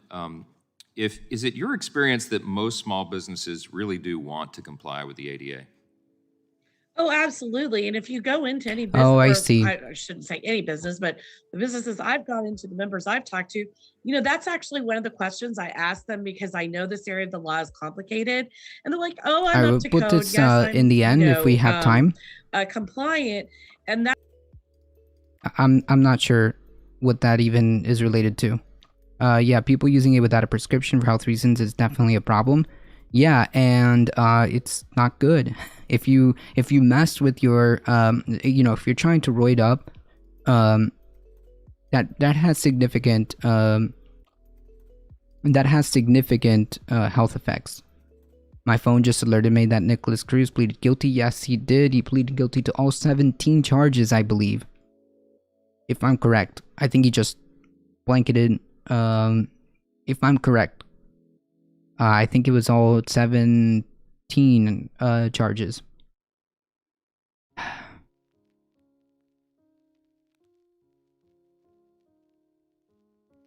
TLDR, so I don't want to, I want to make sure I get through all of this. Another one.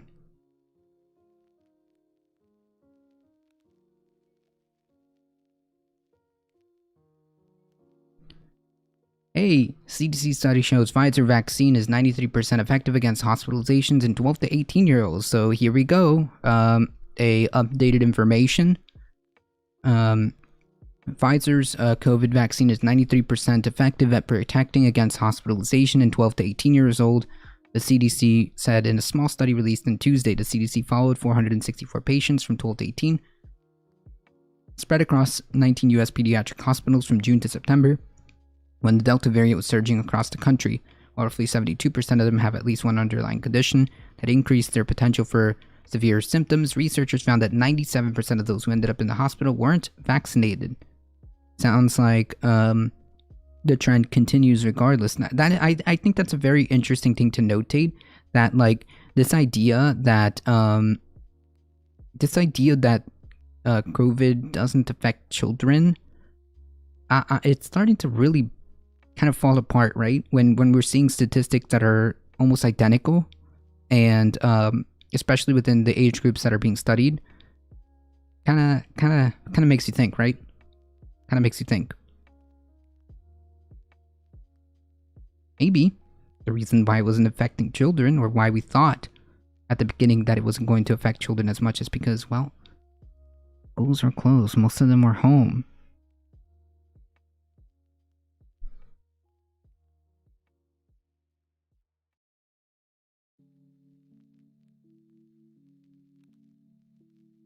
These data suggest that increasing vaccination coverage among this group could reduce the incidence of severe COVID in the U.S. Among COVID patients, 6 were vaccinated and 173 were unvaccinated. From 43% required intensive care, and 16% of critical ill children received life support, with 2 deaths among the group. The CDC's findings are similar to the results of a study conducted in Israel, which found that Pfizer's COVID vaccine was almost 92% effective in preventing hospitalizations among 12 to 15-year-old patients, but the Israeli study did not feature enough cases to gauge properly the vaccine's full effectiveness against COVID hospitalizations. But we went a step forward, and we confirmed that this is actually true. Some 61% of the study's participants were from the South. The CDC said since the region experienced elevated levels of COVID transmission from June through September, the high concentration of Southern patients could have also affected the findings. The FDA approved Pfizer's COVID vaccine for anyone over 16 on August 23rd, leaving it on emergency status for 12 to 15 pending further review. More than 104 million people in the US have been fully vaccinated with Pfizer's vaccines, while 9 million have already received a Pfizer booster dose. The CDC authorizes Pfizer boosters for select at-risk groups last month, including anyone that's 65 and older, medically vulnerable adults, and those who face exposure to COVID due to their work. U.S. health leaders have refrained from approving boosters to 12 to 18, citing their strong likelihood for surviving COVID and concerns over the risk of two vaccine-induced heart inflammation conditions, myocarditis and pericarditis. Researchers noted that the study was limited by its small sample size, which prevented them from properly measuring vaccine effectiveness in patients with underlying conditions. They added that they also could not determine the vaccine's effectiveness against COVID variants, and said some participants may have misrepresented their self-reported vaccination status. Yikes. TLDR, more data needed.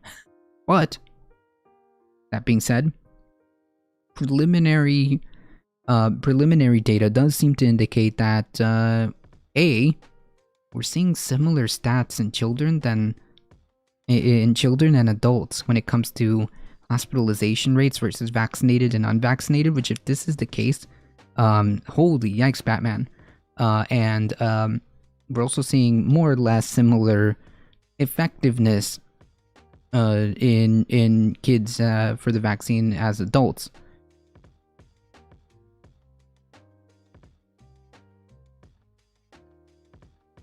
There we go. That's what I want to see. Pee pee poo poo. with the Pikachu at the end. Yeah, there we go.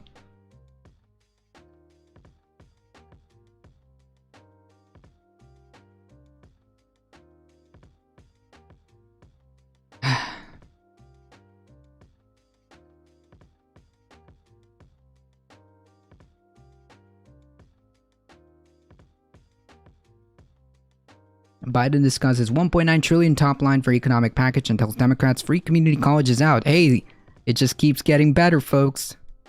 It just keeps getting better.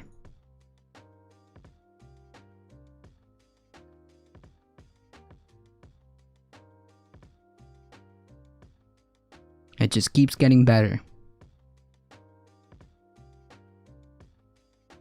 President Joe Biden informed House progressives on Tuesday that the final bill to expand the social safety net is expected to drop tuition-free community college, a major White House priority. Apparently not, since they're gonna drop it, according to multiple sources familiar with the matter. As President discussed the 1.75 to 1.9 trillion price tag for the sweeping spending package, according to a person familiar with the Jesus Christ, I hate this. Like, according to, like, can we get some, like, first-hand sources, please? Jesus. While the number is not finalized, it is far closer to the West Virginia Democrats' President Joe Manchin 1.5 trillion top line than progressives' numbers, which was 3.5 trillion. Moreover, he indicated that the child tax credit, a key Democratic priority, would likely be extended for an additional 1 year, much shorter than what many on their party wanted. The child tax credit would also likely be means tested of keeping in line with what Mr. President Joe Manchin had wanted. Wow, dude, this guy just is getting all the this guy's just getting all the W's. Wow.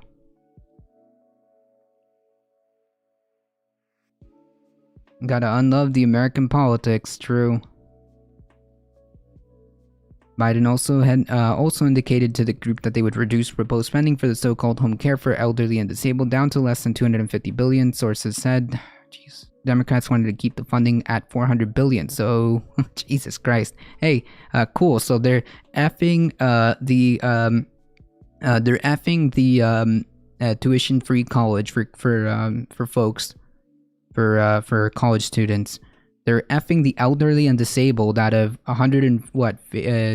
50 billion? Wait, did I do that right? Yeah, they're effing the elderly and disabled out of 150 billion. They're effing the climate, our health,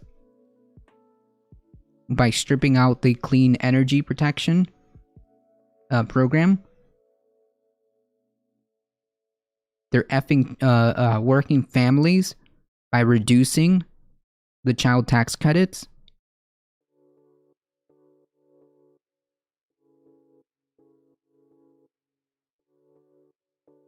Yeah, President Manchin and VP Cinnamon. The president told progressive lawmakers and negotiators are weighing reducing the duration of paid benefit leave outlined in the package to 4 weeks from a proposed 12 weeks, according to 3 sources familiar with the meeting. Oh yeah. Also, F children, F women, for maternity leave. I mean, anybody else?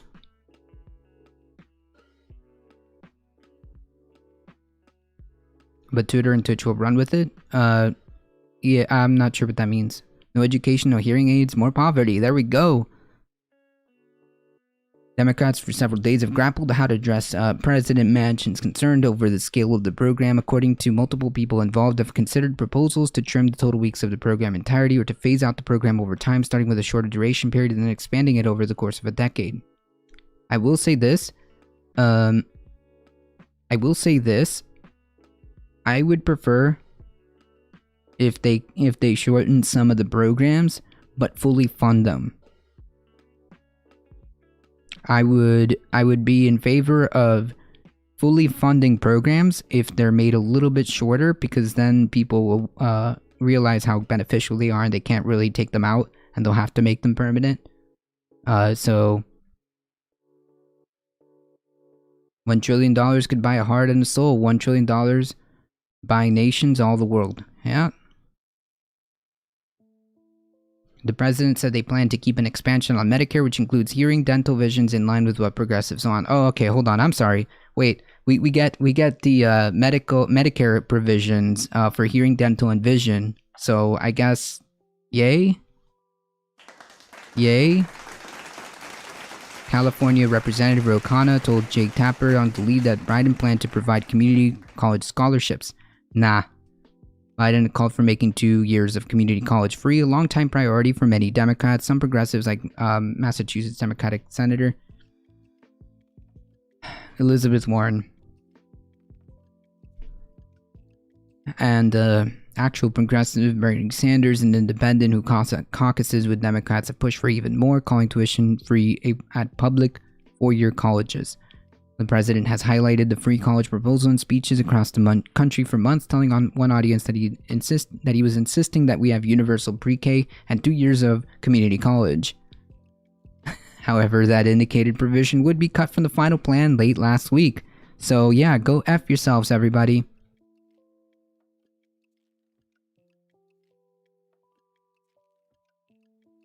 Go F yourselves.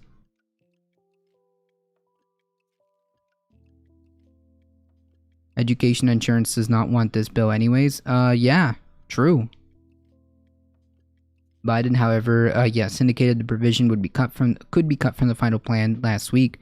Speaking about his social safety net proposal at a child care center in Connecticut on Friday, the president said, "I don't know that I can get it done, but I propose free community college like you've done here in the state of Connecticut to help students with lower income families attend community college and 4-year schools."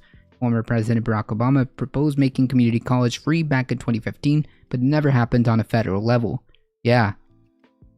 It's not happening here either, apparently. Many blue and red states as well as cities have enacted some versions of law making tuition free, but enacting the program at a federal level would provide a much needed jolt for 2-year colleges, which saw a huge drop in enrollment during the coronavirus pandemic. Ro Khanna indicated to Tapper that the president wanted to keep universal pre-K along with the $300 billion in investments to help combat climate change. Debate over climate change with the final bill has not yet been settled, since progressives want to go much further, and President Manchin has resisted those plans. Democrats are debating what they should include after Manchin said he would oppose the electricity standard to force utilities to use cleaner burning fossil fuel. What? To reduce greenhouse gases. That's like an oxymoron. That doesn't exist. By 50% over the next decade. There's a wide menu of options to replace policy. Democratic Senator Chris Coons of Delaware, close Biden ally, told CNN, however, Democrats have not coalesced around one specific replacement for their energy plan. What they need to do is exactly what the Working Families Party is doing, and all of those folks who are doing wonderful on the ground work in West Virginia to essentially pepper Joe Manchin with ads and pressure in his state. Gotta go again. Cheers. Hey, thank you for stopping by. Appreciate that.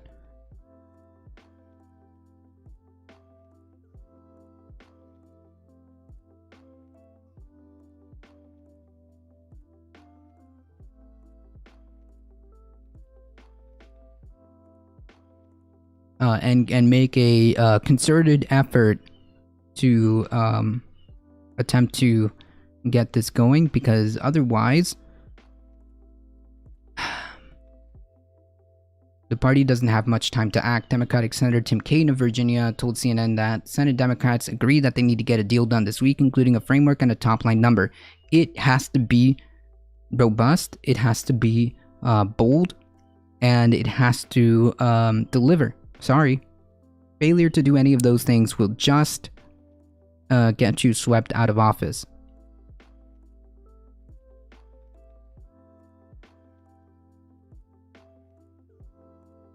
This bill and debate seem to be losing everyone. Yeah, well, the thing is, it seems to me like it's the Democratic Party digging their own grave, really. The Biden administration was very clear about the plan that they had. They had something not ideal, nowhere near what we need, but had something on the board to potentially maybe start kind of putting something on the board when it comes to just anything, really. Just making putting legislation on climate change, giving 2 years of tuition-free college, things like that. VPK. Expanding the child tax credits, which are hugely, wildly popular and needed.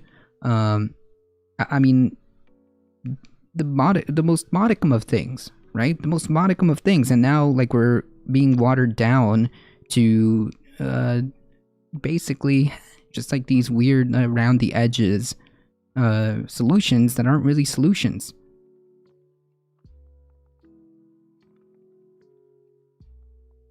Democrats have less than 2 weeks until the president is set to attend the United Nations Climate Conference in Glasgow, and while Biden did not explicitly set a deadline, he made it clear in his meeting with Democrats that his goal was to have a locked-in framework agreement that would clear the way for a House vote on bipartisan infrastructure bill before he arrives at the conference, according to 2 sources familiar with the action. Khanna told Tapper that Biden was focused on delivering something before he goes to Glasgow and made a compelling case. Yeah, exactly. He looked people in the eye and said the prestige of the United States is on the line. I need this to represent the United States overseas. Yeah, but you can't do that. You can't do that without some type of legislation proposals or without plans on the board, right? You can't do that when you have Joe Manchin saying he's not going to play ball with any type of climate legislation. It's just not happening. The rest of the world isn't they're gonna look at us and be like, well, I mean, you're not doing anything. That's a weird username.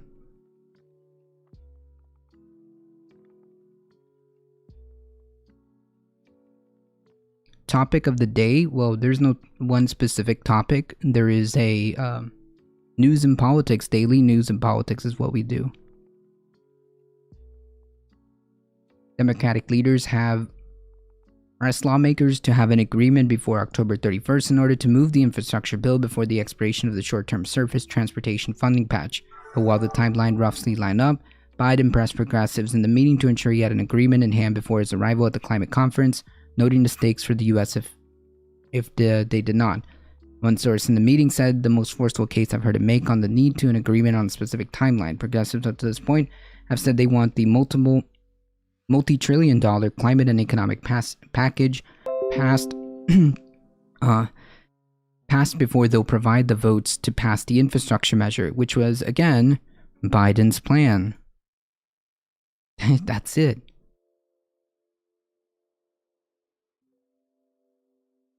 That's literally it.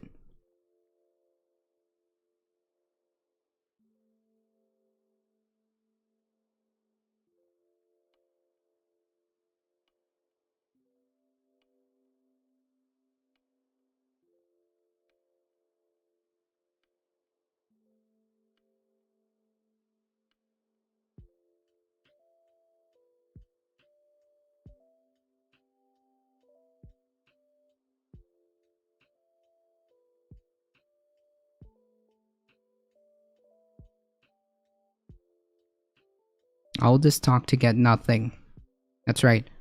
So there has to be smaller parties.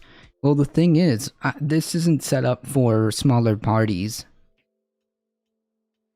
This isn't set up for smaller parties. What needs to happen is Biden delivering on his agenda. That's it. And his own party is the one doing the most obstruction, to be honest. Silver Knight Dragon, how's it going? Morning, morning. Howdy, howdy.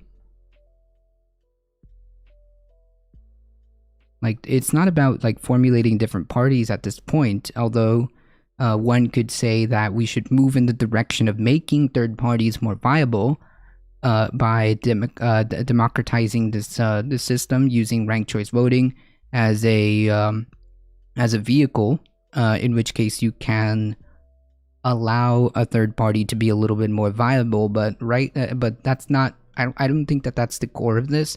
I think that it's very simple. Biden set out to deliver X, Y, and Z, right? And we were told that with all our ability to get out there and deliver the Senate for the Democratic Party, which we did, we would be able to get something on the board, right? Something on the board. And that's not materializing, and that's the problem. That's the problem. That's a problem because guess what? You can't use that in the next election. You can't tell people to get out and vote for you using that strategy. You're gonna tank turnout. Frank choice voting is required for smaller parties. Right. If you want to make third parties viable, if you want to go that direction, hey, cool, awesome. There are ballot initiatives that you can do for the states that have ballot initiatives or amendments that you can do. Ranked choice voting could definitely be on the table, and that's a way.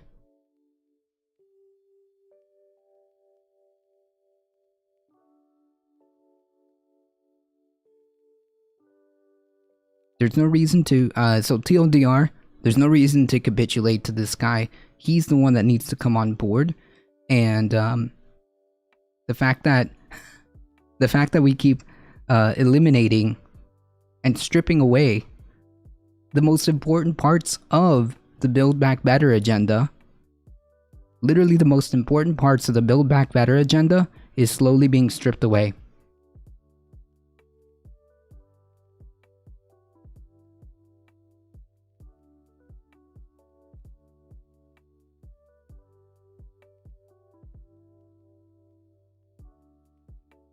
Facebook to pay $14.25 million to settle U.S. employment discrimination claims. Facebook is paying $4.7 million and up to $9.5 million to eligible victims to resolve the Justice Department's allegation that it's discriminating against U.S. workers in favor of foreigners with special visas to fill high-paying jobs.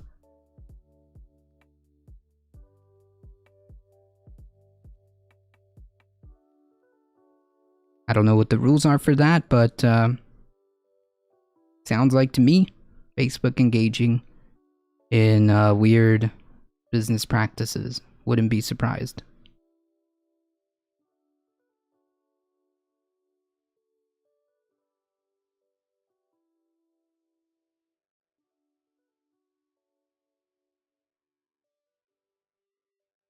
Climate removing CO2 from the air is no longer an option.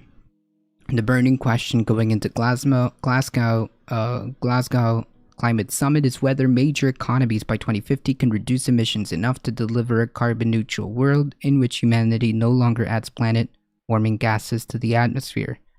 Less talked about but rising quickly on the climate agenda are tools and techniques to pull CO2 straight out of the air. Even scientists skeptical about its feasibility agree that without carbon dioxide removal, aka negative emissions, it will be extremely difficult to meet the Paris Agreement goal of capping global warming below 2 degrees Celsius. We need drastic, radical emission reductions, and on top of that, we need some carbon dioxide removal. There are basically two ways to extract CO2 from the thin air. One is to boost nature's capability to absorb and stockpile carbon, healing degraded forests, restoring mangroves, industrial-scale tree planting, boosting carbon uptake in rocks and ocean, all under the hotly debated category of nature-based solutions. I think that this is probably what we should focus on. I think that this is where we should really focus on, because, like, first of all, it's absolutely critical that we pour resources into restoring our ecosystems that keep us alive. Just saying, it is imperative that we pour resources into keeping our ecosystems, restoring our ecosystems that keep us alive. It's just has to be something that's on the table as part of what we need to do. That's right, Silver Knight Dragon. Ranked choice voting is required for smaller parties. True. GG. That's right. GG, everybody.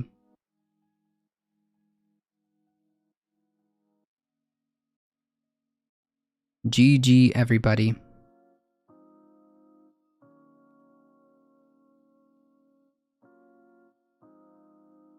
The second way, called direct air capture, uses chemical processes to strip out CO2, then recycles it for industrial use, or locks it away in porous rock formations, unused coal beds, or saline aquifers. A variation known as bioenergy with carbon capture and storage, or BECCS, combines elements from both approaches. Wood pellets or other biomass is converted into biofuels or burned to drive turbines that generate electricity. The CO2 emitted is roughly cancelled out by the CO2 absorbed during plant growth, but when carbon dioxide in the power plant's exhaust is siphoned off and stored underground, the process becomes a net negative technology. Yep. Yes, well, okay, so do we really need it? Yes, for a couple of reasons. Even as the world begins to drawing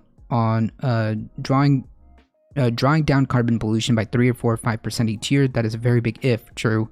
Some sectors like cement and steel production, long-haul aviation, and agriculture are expected to maintain emission levels for decades.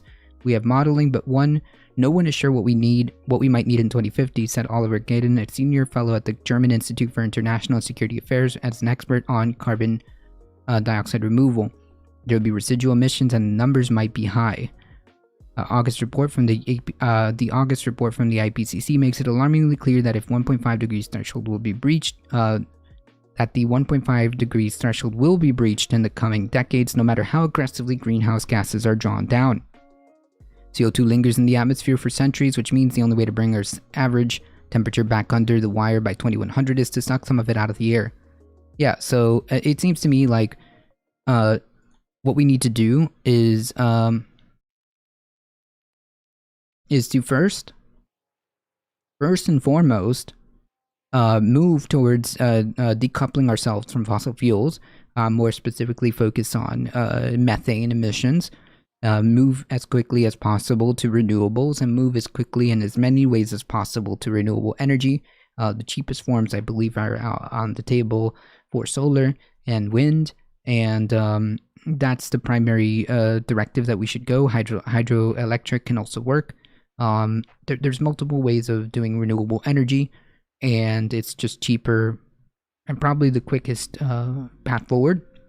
There's also the necessity to restore ecosystems that have been absolutely destroyed by our actions, to kind of also stabilize the climate, and then talk about carbon dioxide removal as part of that puzzle, as part of that piece of the puzzle, and then obviously the necessity for an international coalition to deal with this. Direct air capture CO2 can also be used in production of concrete. Nice.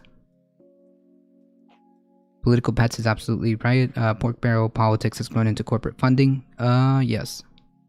Is there any state doing pilot programs to get this started? If we could get one city or one state to show it's done, the others could follow. Well, that is interesting.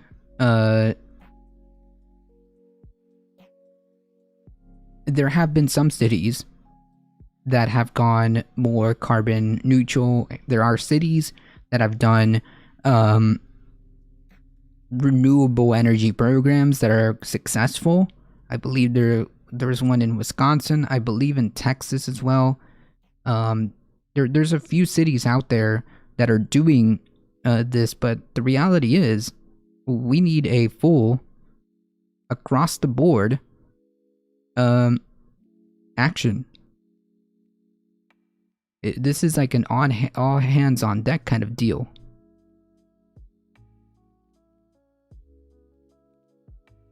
How expensive would it be to force all fossil burners to remove CO2 and nitrous oxides? I don't know, but they should not do that. There should be incredible. There should be a movement to stop fossil fuels. There should be a movement to decouple ourselves from fossil fuels, and that starts at the local level. I believe Coherent Dreams. You may be onto something. It does. Although the reality is that you need to have a national kind of plan for this, you yourself in your community within your purview could affect things in a positive direction by electing local, state officials that might change things in your area.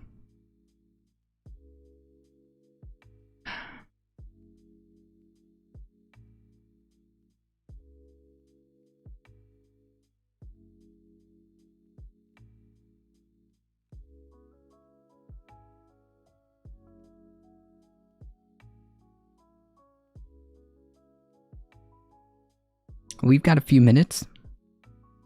Many people are skeptical. A lot of been doing this for ages. They can be given a roadmap to do this and get the results. Might help speed things up. Yeah, but like the information is there. Like the only reason people would be skeptical is simply because they've been told through propaganda and stuff like that there's just no other way. But the reality is the information is there. If you want an economic argument, it's there. If you want a jobs argument, it's there. I don't know.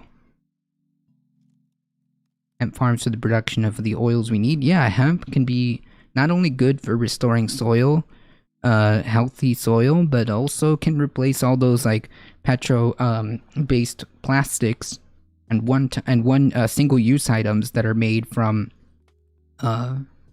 plastic based on oil. Instead, can be based on hemp. Alio with the 10 biddies. Thank you so much. Appreciate that.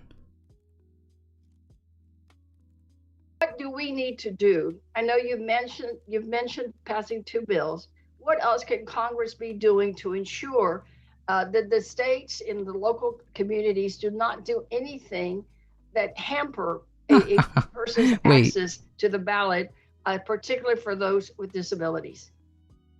I love the stories first that Fox you News. told about your constituents. I think they're so important because so many people who had an easy experience voting do not truly understand that that is not the experience of all voters, and that some of us jump through hoops of fire to be able to cast our ballots. I also really loved the story about the voter whose own family in her home are not necessarily supportive of her vote. And that I think is really important to point out, because I think we often hear a lot of things proposed that will make it difficult to impossible for people with disabilities to vote privately and independently, which is their federal right. And the excuse we always hear is that, well, people with disabilities will just have someone assist them. That is not what their rights are under federal law, first and foremost, but also not everyone has that, which your story illustrates. Not everyone has someone who they can trust to mark and return their ballot for them. We have to make the process as private and independent as possible. I did talk about a couple pieces of federal legislation in particular. I do think federal legislation can be very powerful for ensuring that we have good pro-voter policies in place that will ensure people with disabilities and all voters are going to have access to the vote and can counteract some of those policies. I did talk about the John Lewis Voting Rights Advancement Act in particular, because it would restore federal preclearance, which helps us stop some of those practices before they even begin, so that we're not waiting for a lengthy process of litigation to ensure that voters aren't going to be disenfranchised while elections are passing. Well, thank you. And Mr. Chairman, I'd like to ask unanimous consent to enter the record an article, Texans with disabilities fear voting will get harder for them, as special session on GOP restrictions nears. Without objection, so entered. Thank you, and I yield back, and I will submit a question for Ms. Klein that I did have on some employment numbers. Thank you. You're welcome, Ms. Garcia. Our next congressperson to be recognized for 5 minutes is Ms. Sheila. Oh, Ms. Bush just got on. I'm sorry, Ms. Bush trumps Ms. Lee. Ms. Bush, you're recognized for 5 minutes. Thank you, and good morning to everyone. St. Louis, and I thank you, Chairman Cohen and Nadler, for convening this urgent hearing on the importance of the Americans with Disabilities Act. For decades, disability rights activists have been sounding the alarm about how a lack of accommodations negatively impacts every aspect of their lives. Disabled people have been denied equal access to higher education, disproportionately struggle with mental health crises, suffer from police brutality at higher rates, and get denied opportunities for civic engagement and voting.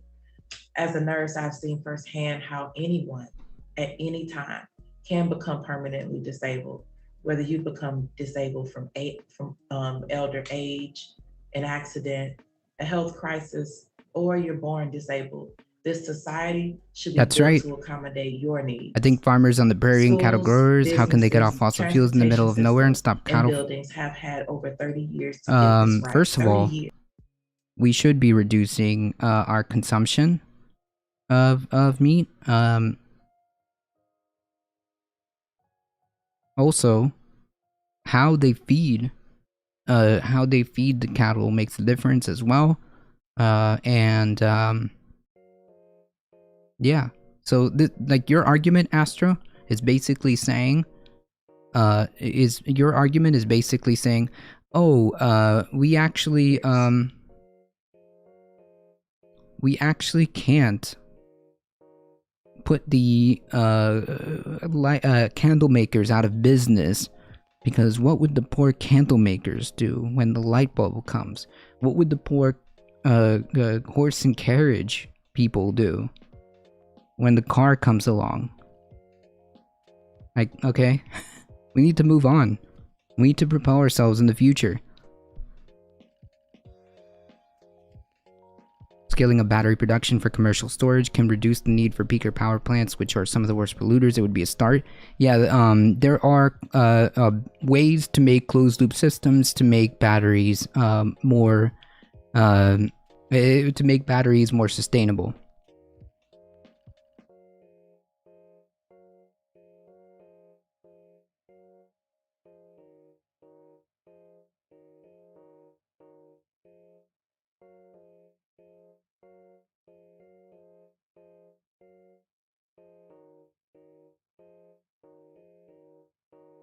Alright folks, I feel we are long overdue for micro-nuclear reactors that fit in vehicles and homes. No way. No. Nope. Solar. Easy clap. Solar panels for all. Solar panels, buildings retrofitted with solar panels as well.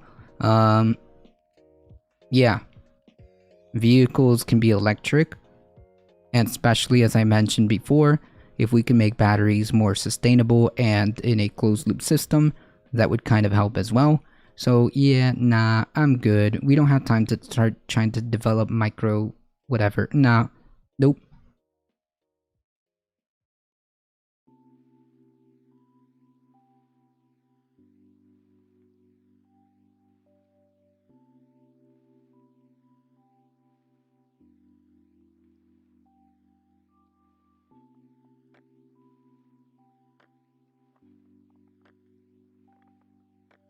Hey, you want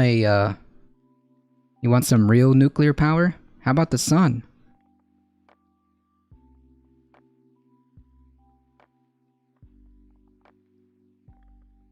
Want some real nuclear power? How about the sun?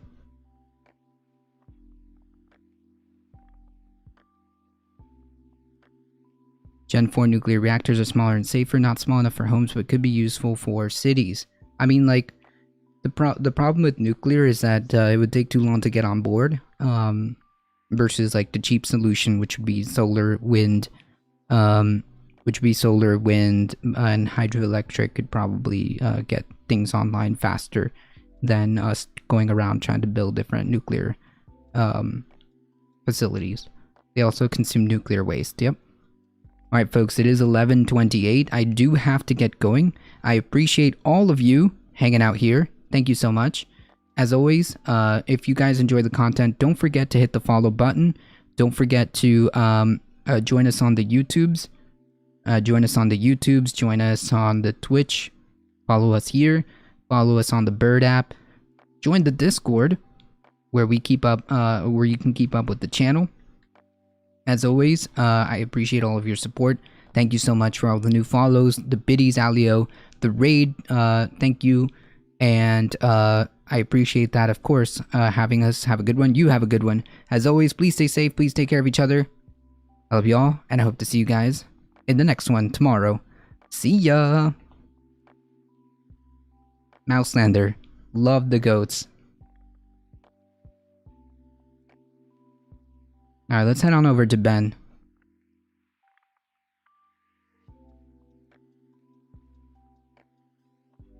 Alright, we're heading out in 5, 4, 3, 2, 1. Here we go. Bye.